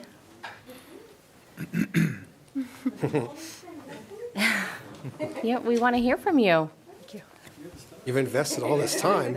She had a better attention span than I think Yeah. I did. Good. I know. She's been evening. very patient. Good evening, Yes. Mayor, Council, and members of the public, city staff. My name is Stephanie Cotter, and I am a Roseville resident, a mom, most importantly, of a kindergartner at Spanger Elementary, and I'm also vice president of the Spanger PTC.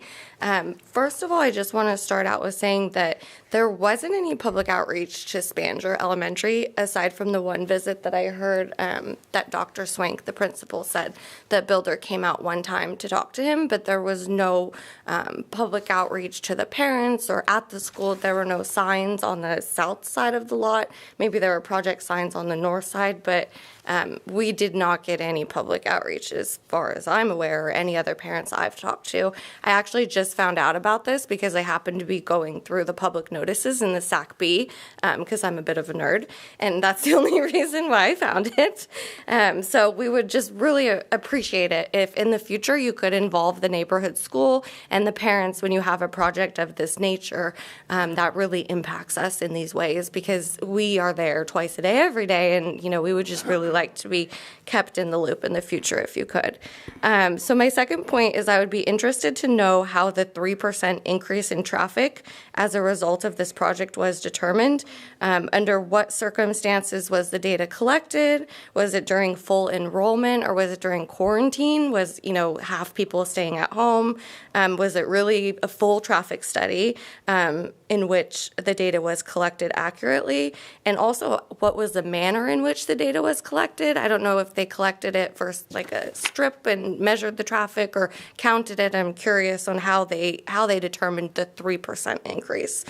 Furthermore, I would like to know if the traffic study was done from the developer's perspective, or if it was objectively done to make this determination, for the good of the entire community, the existing neighborhood that's already here. Third, I would like to say that there is no crosswalk across Shasta in front of Spanger. You can't cross from one side to the other, and so the parents have to park on both sides of the street because there's very limited parking. It's a really small area.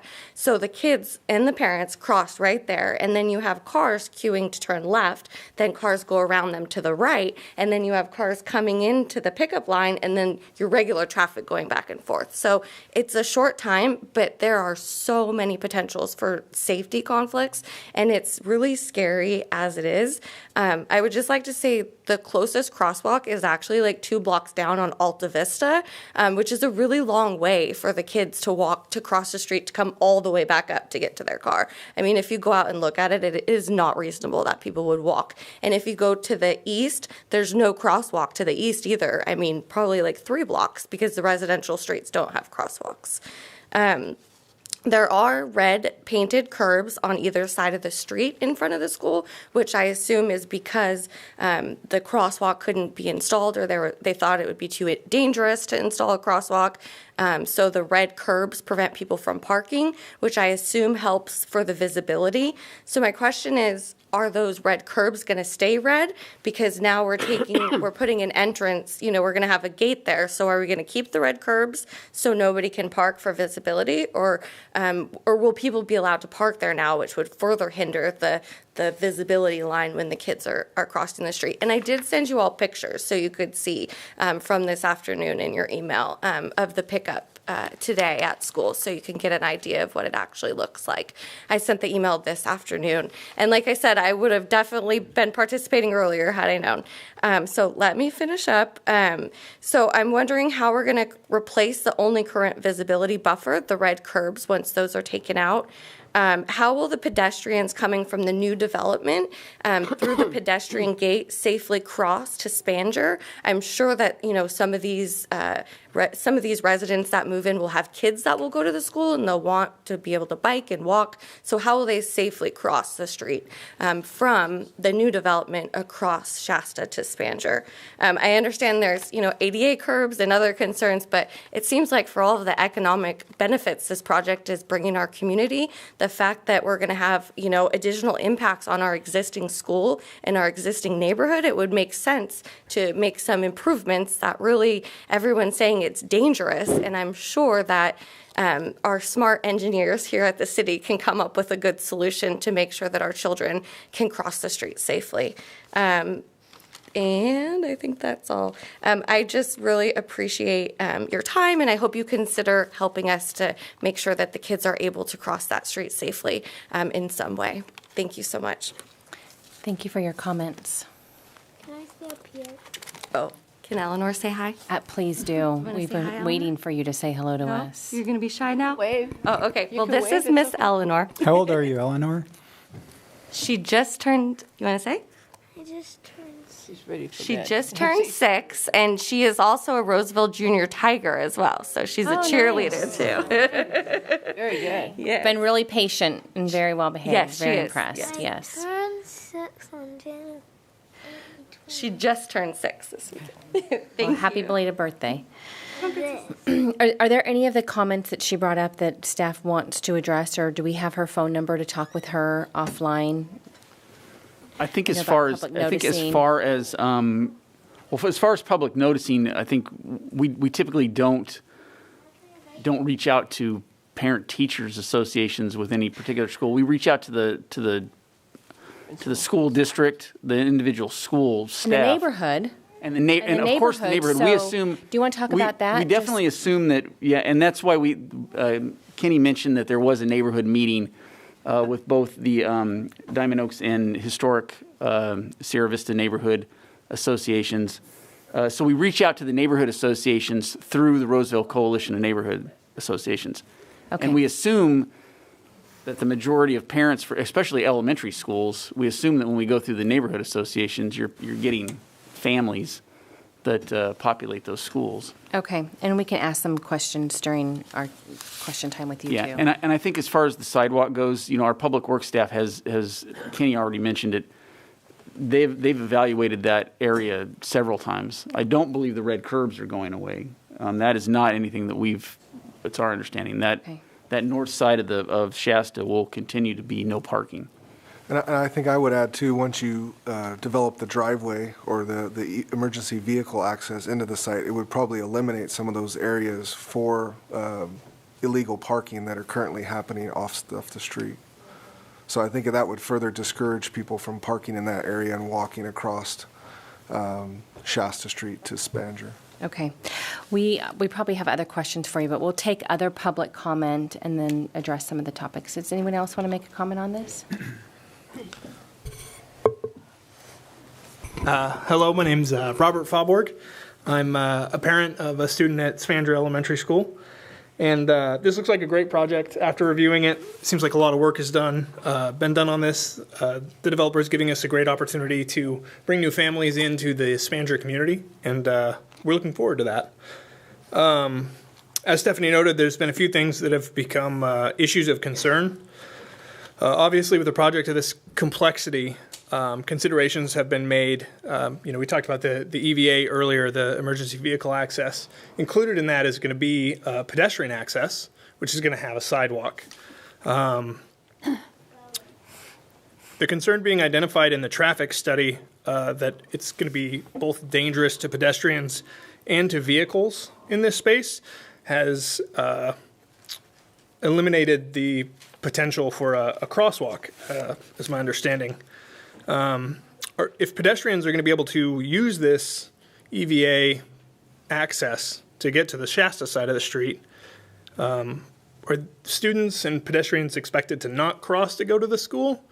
Or is there something that's in place for them to, a route that they can take to get from the new development to the school? And if that's the case, if accessing Shasta, can we request that a condition of approval be added prior to the final approval? That the developer can coordinate with Public Works and school representatives or family members of the school to make sure that we're addressing those safety needs for the new students that will be coming from that development. We brought up the safe route to schools, if there's a consideration in there that can be addressed. That's all I had. Thank you. Okay, thank you, Robert. Does anyone else want to comment on this item? You can come forward. Just tell us your name, please. My name is Elizabeth Gaines, and so thank you, Mayor Bernasconi and our council members here tonight. I have been a resident and a homeowner in the Diamond Oaks area for nearly 20 years. I have been following the proposition to create this new subdivision and wanted to be at the meeting tonight to voice my opinion on the proposal of this new construction project. I, along with many other neighbors and residents, feel this project should not move forward, even though I'm feeling like the underdog here tonight. But the Diamond Oaks Sierra View residential area has a longstanding reputation for being an idyllic, older and quieter community with an active base. Many residents prefer to run and bike along the Diamond Oaks Road. Kids ride their bikes and their skateboards to the local schools in the area, along both Shasta Street and Diamond Oaks Road to get to school. With this community and their schools being built in the mid to late 80s, it was, even though it might have been zoned in the 70s to be a residential area, I don't think that they understood the population growth that would be happening in the city, you know, at least 20 to 30 years later. So the area infrastructure and the narrow 2-lane roads cannot deal with the overstress of what is currently it's designed to do with all the traffic. How is the city going to monitor the increased traffic? Because there is a lot of traffic, not only on Shasta Street, but also on Diamond Oaks Road. Increase the capabilities of the surrounding schools to handle the increased student population. And our intra-district students are going to be allowed to continue to apply to go to Spanger outside of these residential boundaries. Plus, the plan has stated that it was going to remove quite a few oak trees and remove even more natural land, areas that are left in the entire city. I feel that this entire plan will not only disrupt current residents, but it will erode the small community feel that we have for decades, that we feel we've had for decades within the growing city of Roseville. And while I understand the city will continue to grow and remain a desirable place to live, this section of Roseville should just really be left alone. So that was my opinion on this whole project. Thank you. Thank you for your comments. Is there anyone else here tonight that would like to comment? Good evening. Good evening, Mayor Bernasconi, members of the council. Carol Garcia. I am a lifelong resident of Roseville and live in the Diamond Oaks neighborhood. Love the neighborhood. It's wonderful. I've always enjoyed it. I'm also a lifelong member of Sierra View Country Club, which not very many people can say. So I have a great love for the country club and the future of what happens there. We are really lucky that West Park Communities has planned this development in partnership with Sierra View Country Club, because West Park Communities in the past and currently have always been very thoughtful and concerned about the residents and wanting to mitigate any impacts that might occur in their developments. And this was evident when they decreased the number of homes to 75 homes. They really listened to the residents. So we're really lucky that has occurred. And most important, I feel that this project will keep Sierra View Country Club viable and continue to provide golf, tennis, and dining services to many of the members and the community at large that have enjoyed Sierra View Country Club over the years. So I would really encourage you to support this project tonight and vote yes. Thank you so much. Thank you for your comments. Is there anyone else here tonight that would like to speak to this item? Good evening. Good evening, Mayor and City Council members. Gray Allen. I'm a longtime resident of Roseville. I lived in Diamond Oaks for 43 years, and I've seen a few changes there, most of them for the better. And while there, I had an opportunity to serve on the Planning Commission, and during those 8 years, during the late 80s and early 90s, we had a lot of work to do. We were here for hours every time. It was big stacks of plans and maps and so on.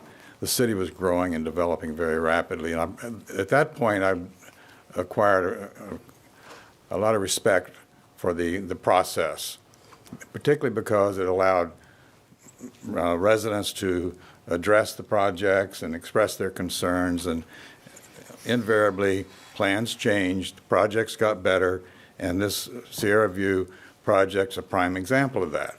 The applicant reached out to the residents, dramatically changed their project, and have come up with what looks like a very good project, which would be an asset to the community and to the city. So I urge your approval of this project. I think the residents will grow to love it just like they do the rest of the neighborhood. Thank you. Thank you for your comments. Is there anyone else here tonight that would like to speak to this item? Okay, Marcus, would you like to respond to any of the comments? Yeah, just a couple of comments. There was a question about the red curbs. The red curbs are staying. There is a sidewalk, again, on the Sierra View side of the street.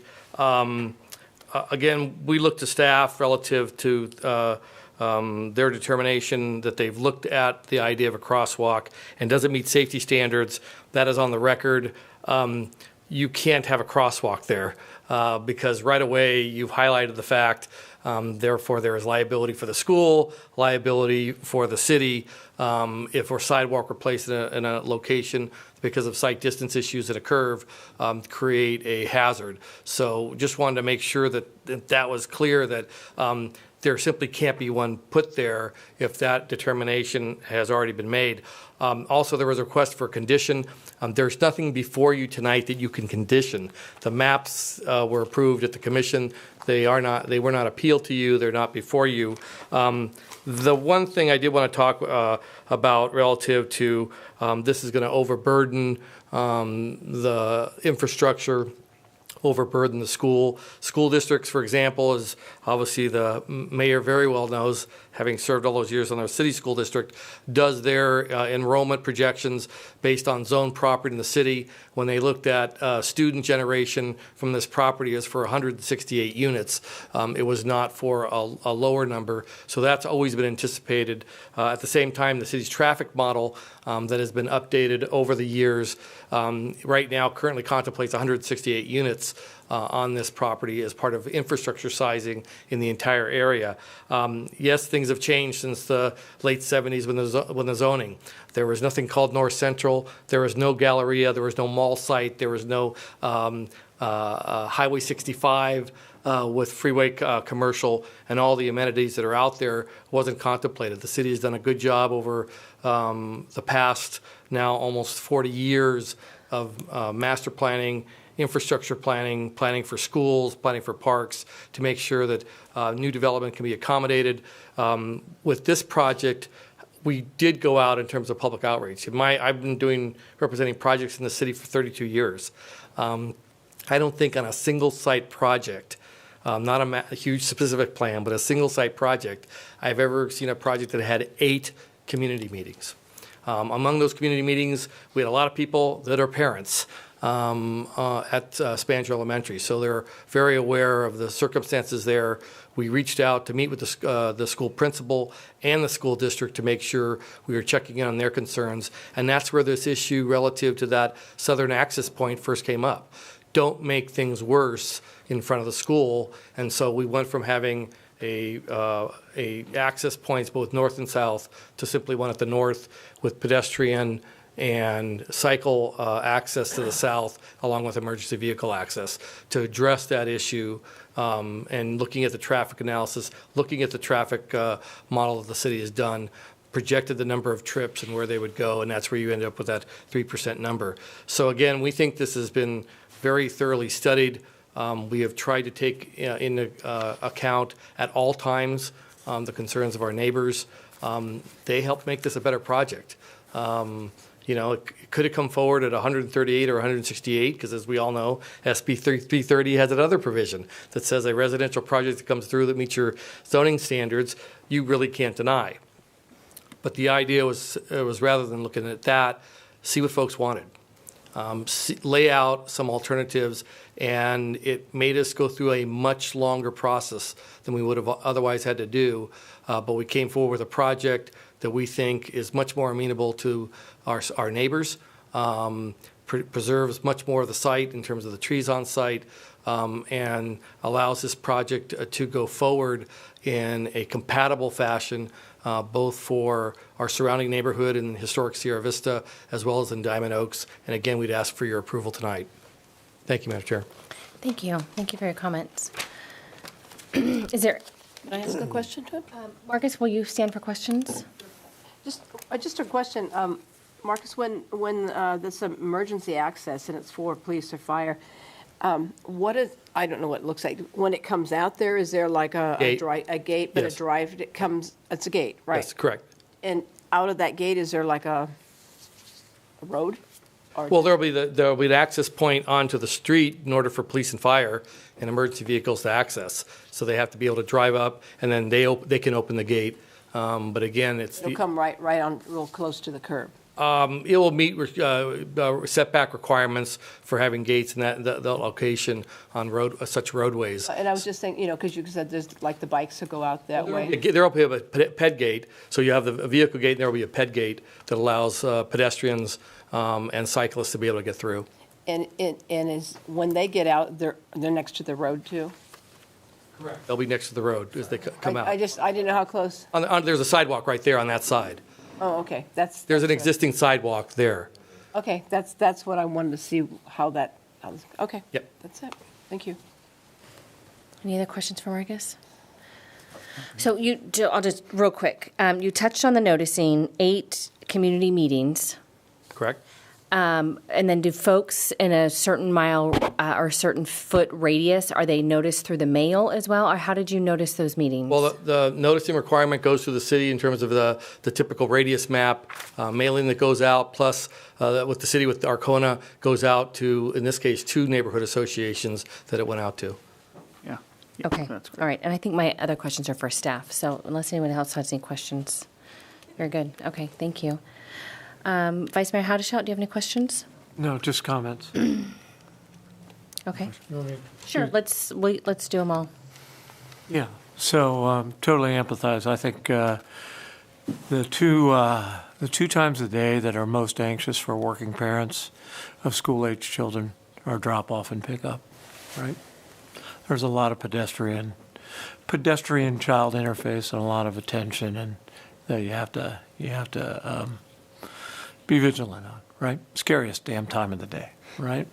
And so that's why I asked the question earlier, because I know that it's been raised in other forums about, sidewalks in historic Sierra Vista, and so I happen to, like you, a little bit of a geek, right? Want to check my facts, right? And good for you to find it in the Sacramento Bee, first of all. Wow. You must work for the Bee. Anyway, but I checked over the weekend because I was curious myself about safe routes to schools. And I know at Spanger, right, in the back, there's something that goes into an alley and... They let the kids out in the front, though. They don't let the kids out in the back. Okay. So, But there's a safe route to school, right? well, there's not, because you can't go. Yeah. It's okay. It's all right.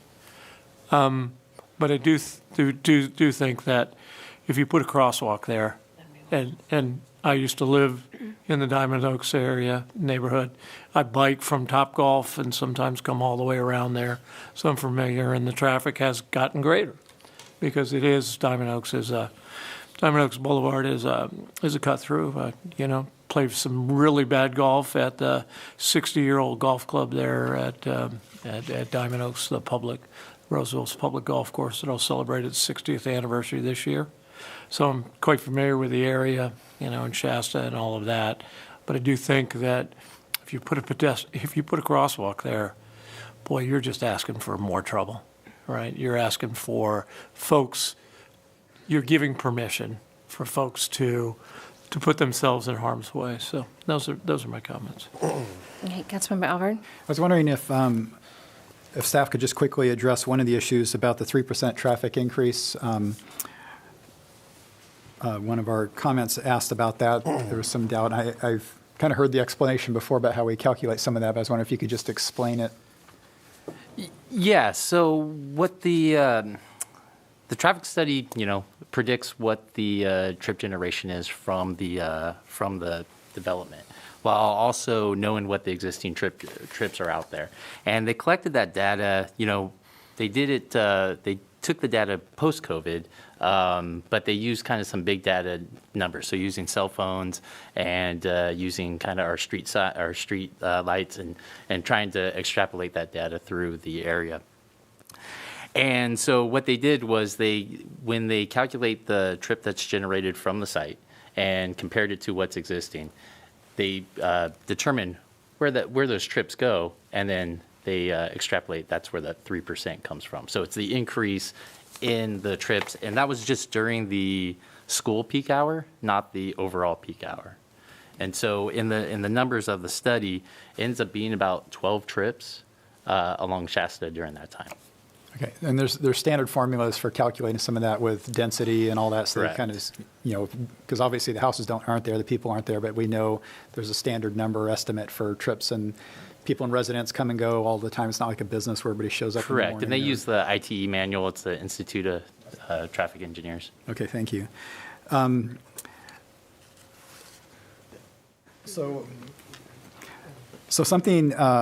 So I live in the neighborhood. I can see across the field from my backyard where the commercial area is right now. There's nothing blocking that area.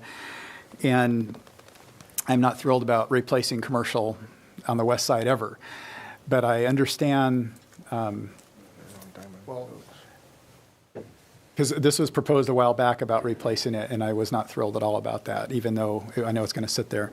But it's interesting. So I think with a combination of what we've done on the east side of town to help, around a golf course, we lowered the density. And I also want to make a quick comment about the 168 down to 75, I think it was.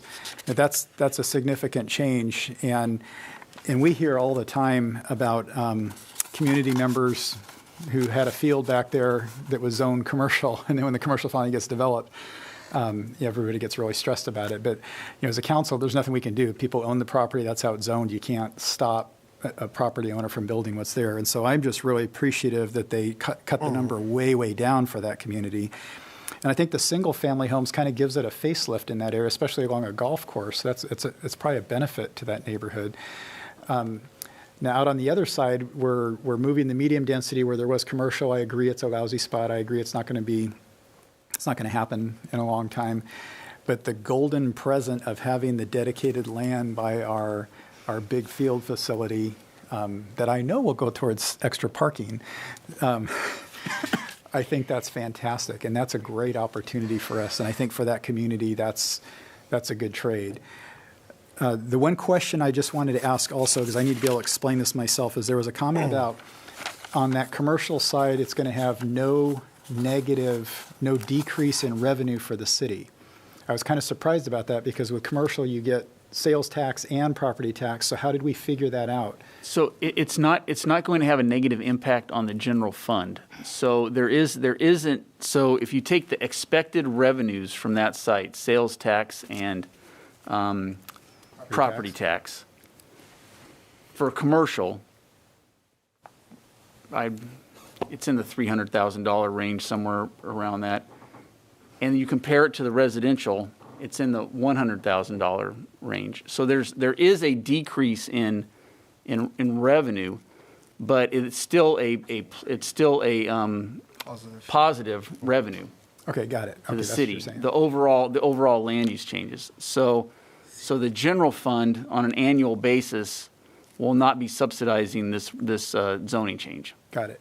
And then for 10, 15, 20 years, it sounds like they're going to start developing right away, we'll start getting revenue, so we kind of get a little bit of a head start as opposed to Correct, nothing. yeah. Any increase in property taxes, the city will realize those increases much sooner than Our the tourism commercial site. dollars for the field complex, I mean, all that adds in, so. Correct. Thank you. So kind of comments and questions at the same time, I appreciate it, and I do think it was a good design. It seems like it's being pretty good to our communities on both sides. Okay, excellent. So I will close the public hearing unless we're all finished with our comments. Just had one slight comment. I just wanted to go back to, Kenny, you mentioned, I think Councilman Albert actually asked the question, you responded, the theme of the questions, and you had noted density, traffic, environmental impacts, and open space. It seemed to be the theme of most of the feedback you got from all these meetings that Marcus referenced on here. And as I was reviewing this before the meeting tonight and hearing the staff report, I mean, I'm just going to go back. It seems to be a theme in my mind here tonight about local connections and all that. Having been on Planning Commission and sitting with all of you fine people over there, I mean, I think, Marcus, you hit the nail on the head.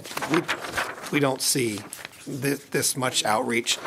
The fact that took place, tells me how engaged you are in working. The fact that you amended your original plan, in fact, the work that went into dialing that back and basically softening your footprint around this area. A lot of people would have to do that. That's not something that developers are required to do. And it really, going into this, you read it all in the packet and you're kind of keeping track in your head and you're keeping a tally of, what happened. But when I saw it all here on the paper, and the applicant, Marcus, when you came up and spoke to it, and it was mentioned in the staff report as well, I really, really want to commend the developers and the applicant. It's just not common in today's theme in the projects that we have, and as fast as we're growing as a city, we don't often see the effort made to slow a project, to go back out and basically start over again.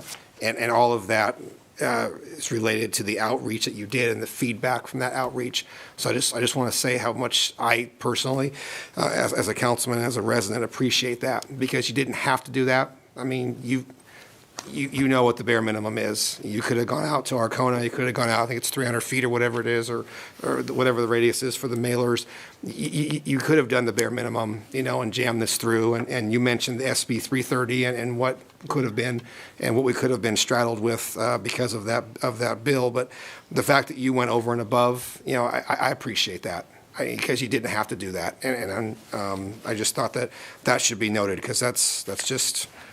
it's nice that you didn't just toe the line and say, we're moving forward, live with it, deal with it, kind of a thing. The fact that you made it fit within an existing neighborhood, a legacy neyborhood at that. The fact that you made it work instead of just trying to jam something in there and make a square peg fit in a round hole. It's refreshing to see, because other cities and other areas around us, that might not have been the case, and we have legacy neighborhoods out and around our area, and I think preservation of those is important.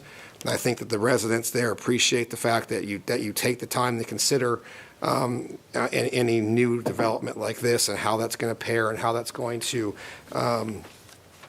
influence, what's already existing there. So I just want to say thank you. Are there any other comments? Okay.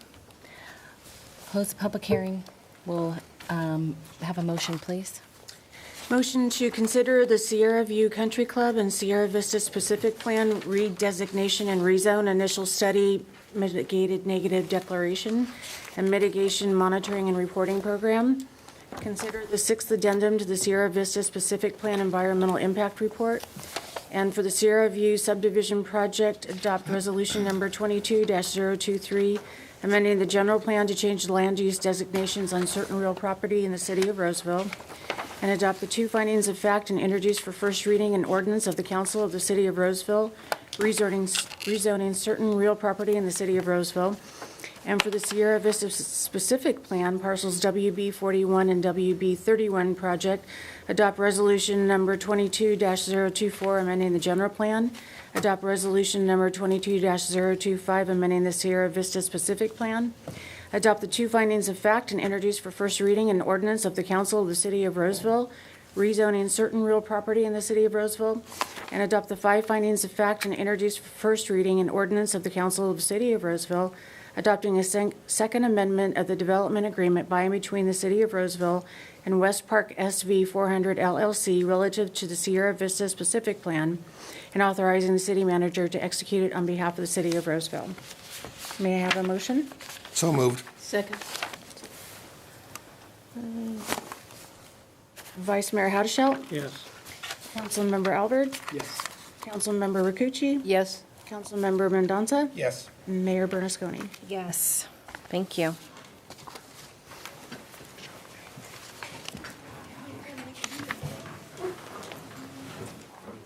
I will open it up to one last public comment. Is there anyone here tonight who would like to make a comment on any item that is not on the agenda? Okay, we'll close public comment. And does staff have any reports or anything to share? No further staff reports, Mayor. Me, thank you. Yes, please. I would like to note that earlier we were talking about recruitments, and currently the city does have a recruitment for the Board of Appeals and the Senior Commission. We're currently recruiting, and that is open until Thursday, January 27th. Thank you. And people can find that on the city's website?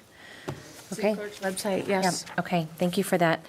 Councilmember Alver, do you have any final thoughts? I wish I could say no. And I just need to mention that Tracy and I serve on the RPAL board, and our executive director for RPAL, Viviana, she's been there for a long time. She really helped turn the organization around, and she's a mom and about to be a mom again. And she's decided that she doesn't want to work full-time anymore, so she's going to be resigning from RPAL, so we're going to be looking for a new executive director.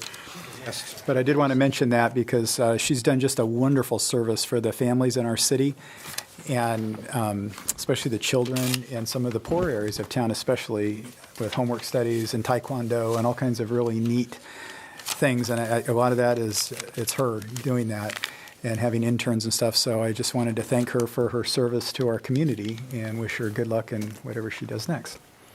Great, thank you. Vice Mayor Haudashelt? The hour's late. I could say a lot. I will say nothing. Okay. Councilmember Mendonça? I have no reports at this time. Thank you, Mayor. No reports, but thank all the people who applied for our committee and all the other public input that we had at the meetings here. I mean, it's 10:10. We haven't been here this long in a long time, so Earned it's our money. Right. thank the community for being here. Okay. So just one meeting in January, that's right? First meeting of the year, so good to see all of you. We have our next meeting February 2nd, 6 p.m. So I'll adjourn our meeting till then, and thank you, everyone. Thank you, Mayor. I objected to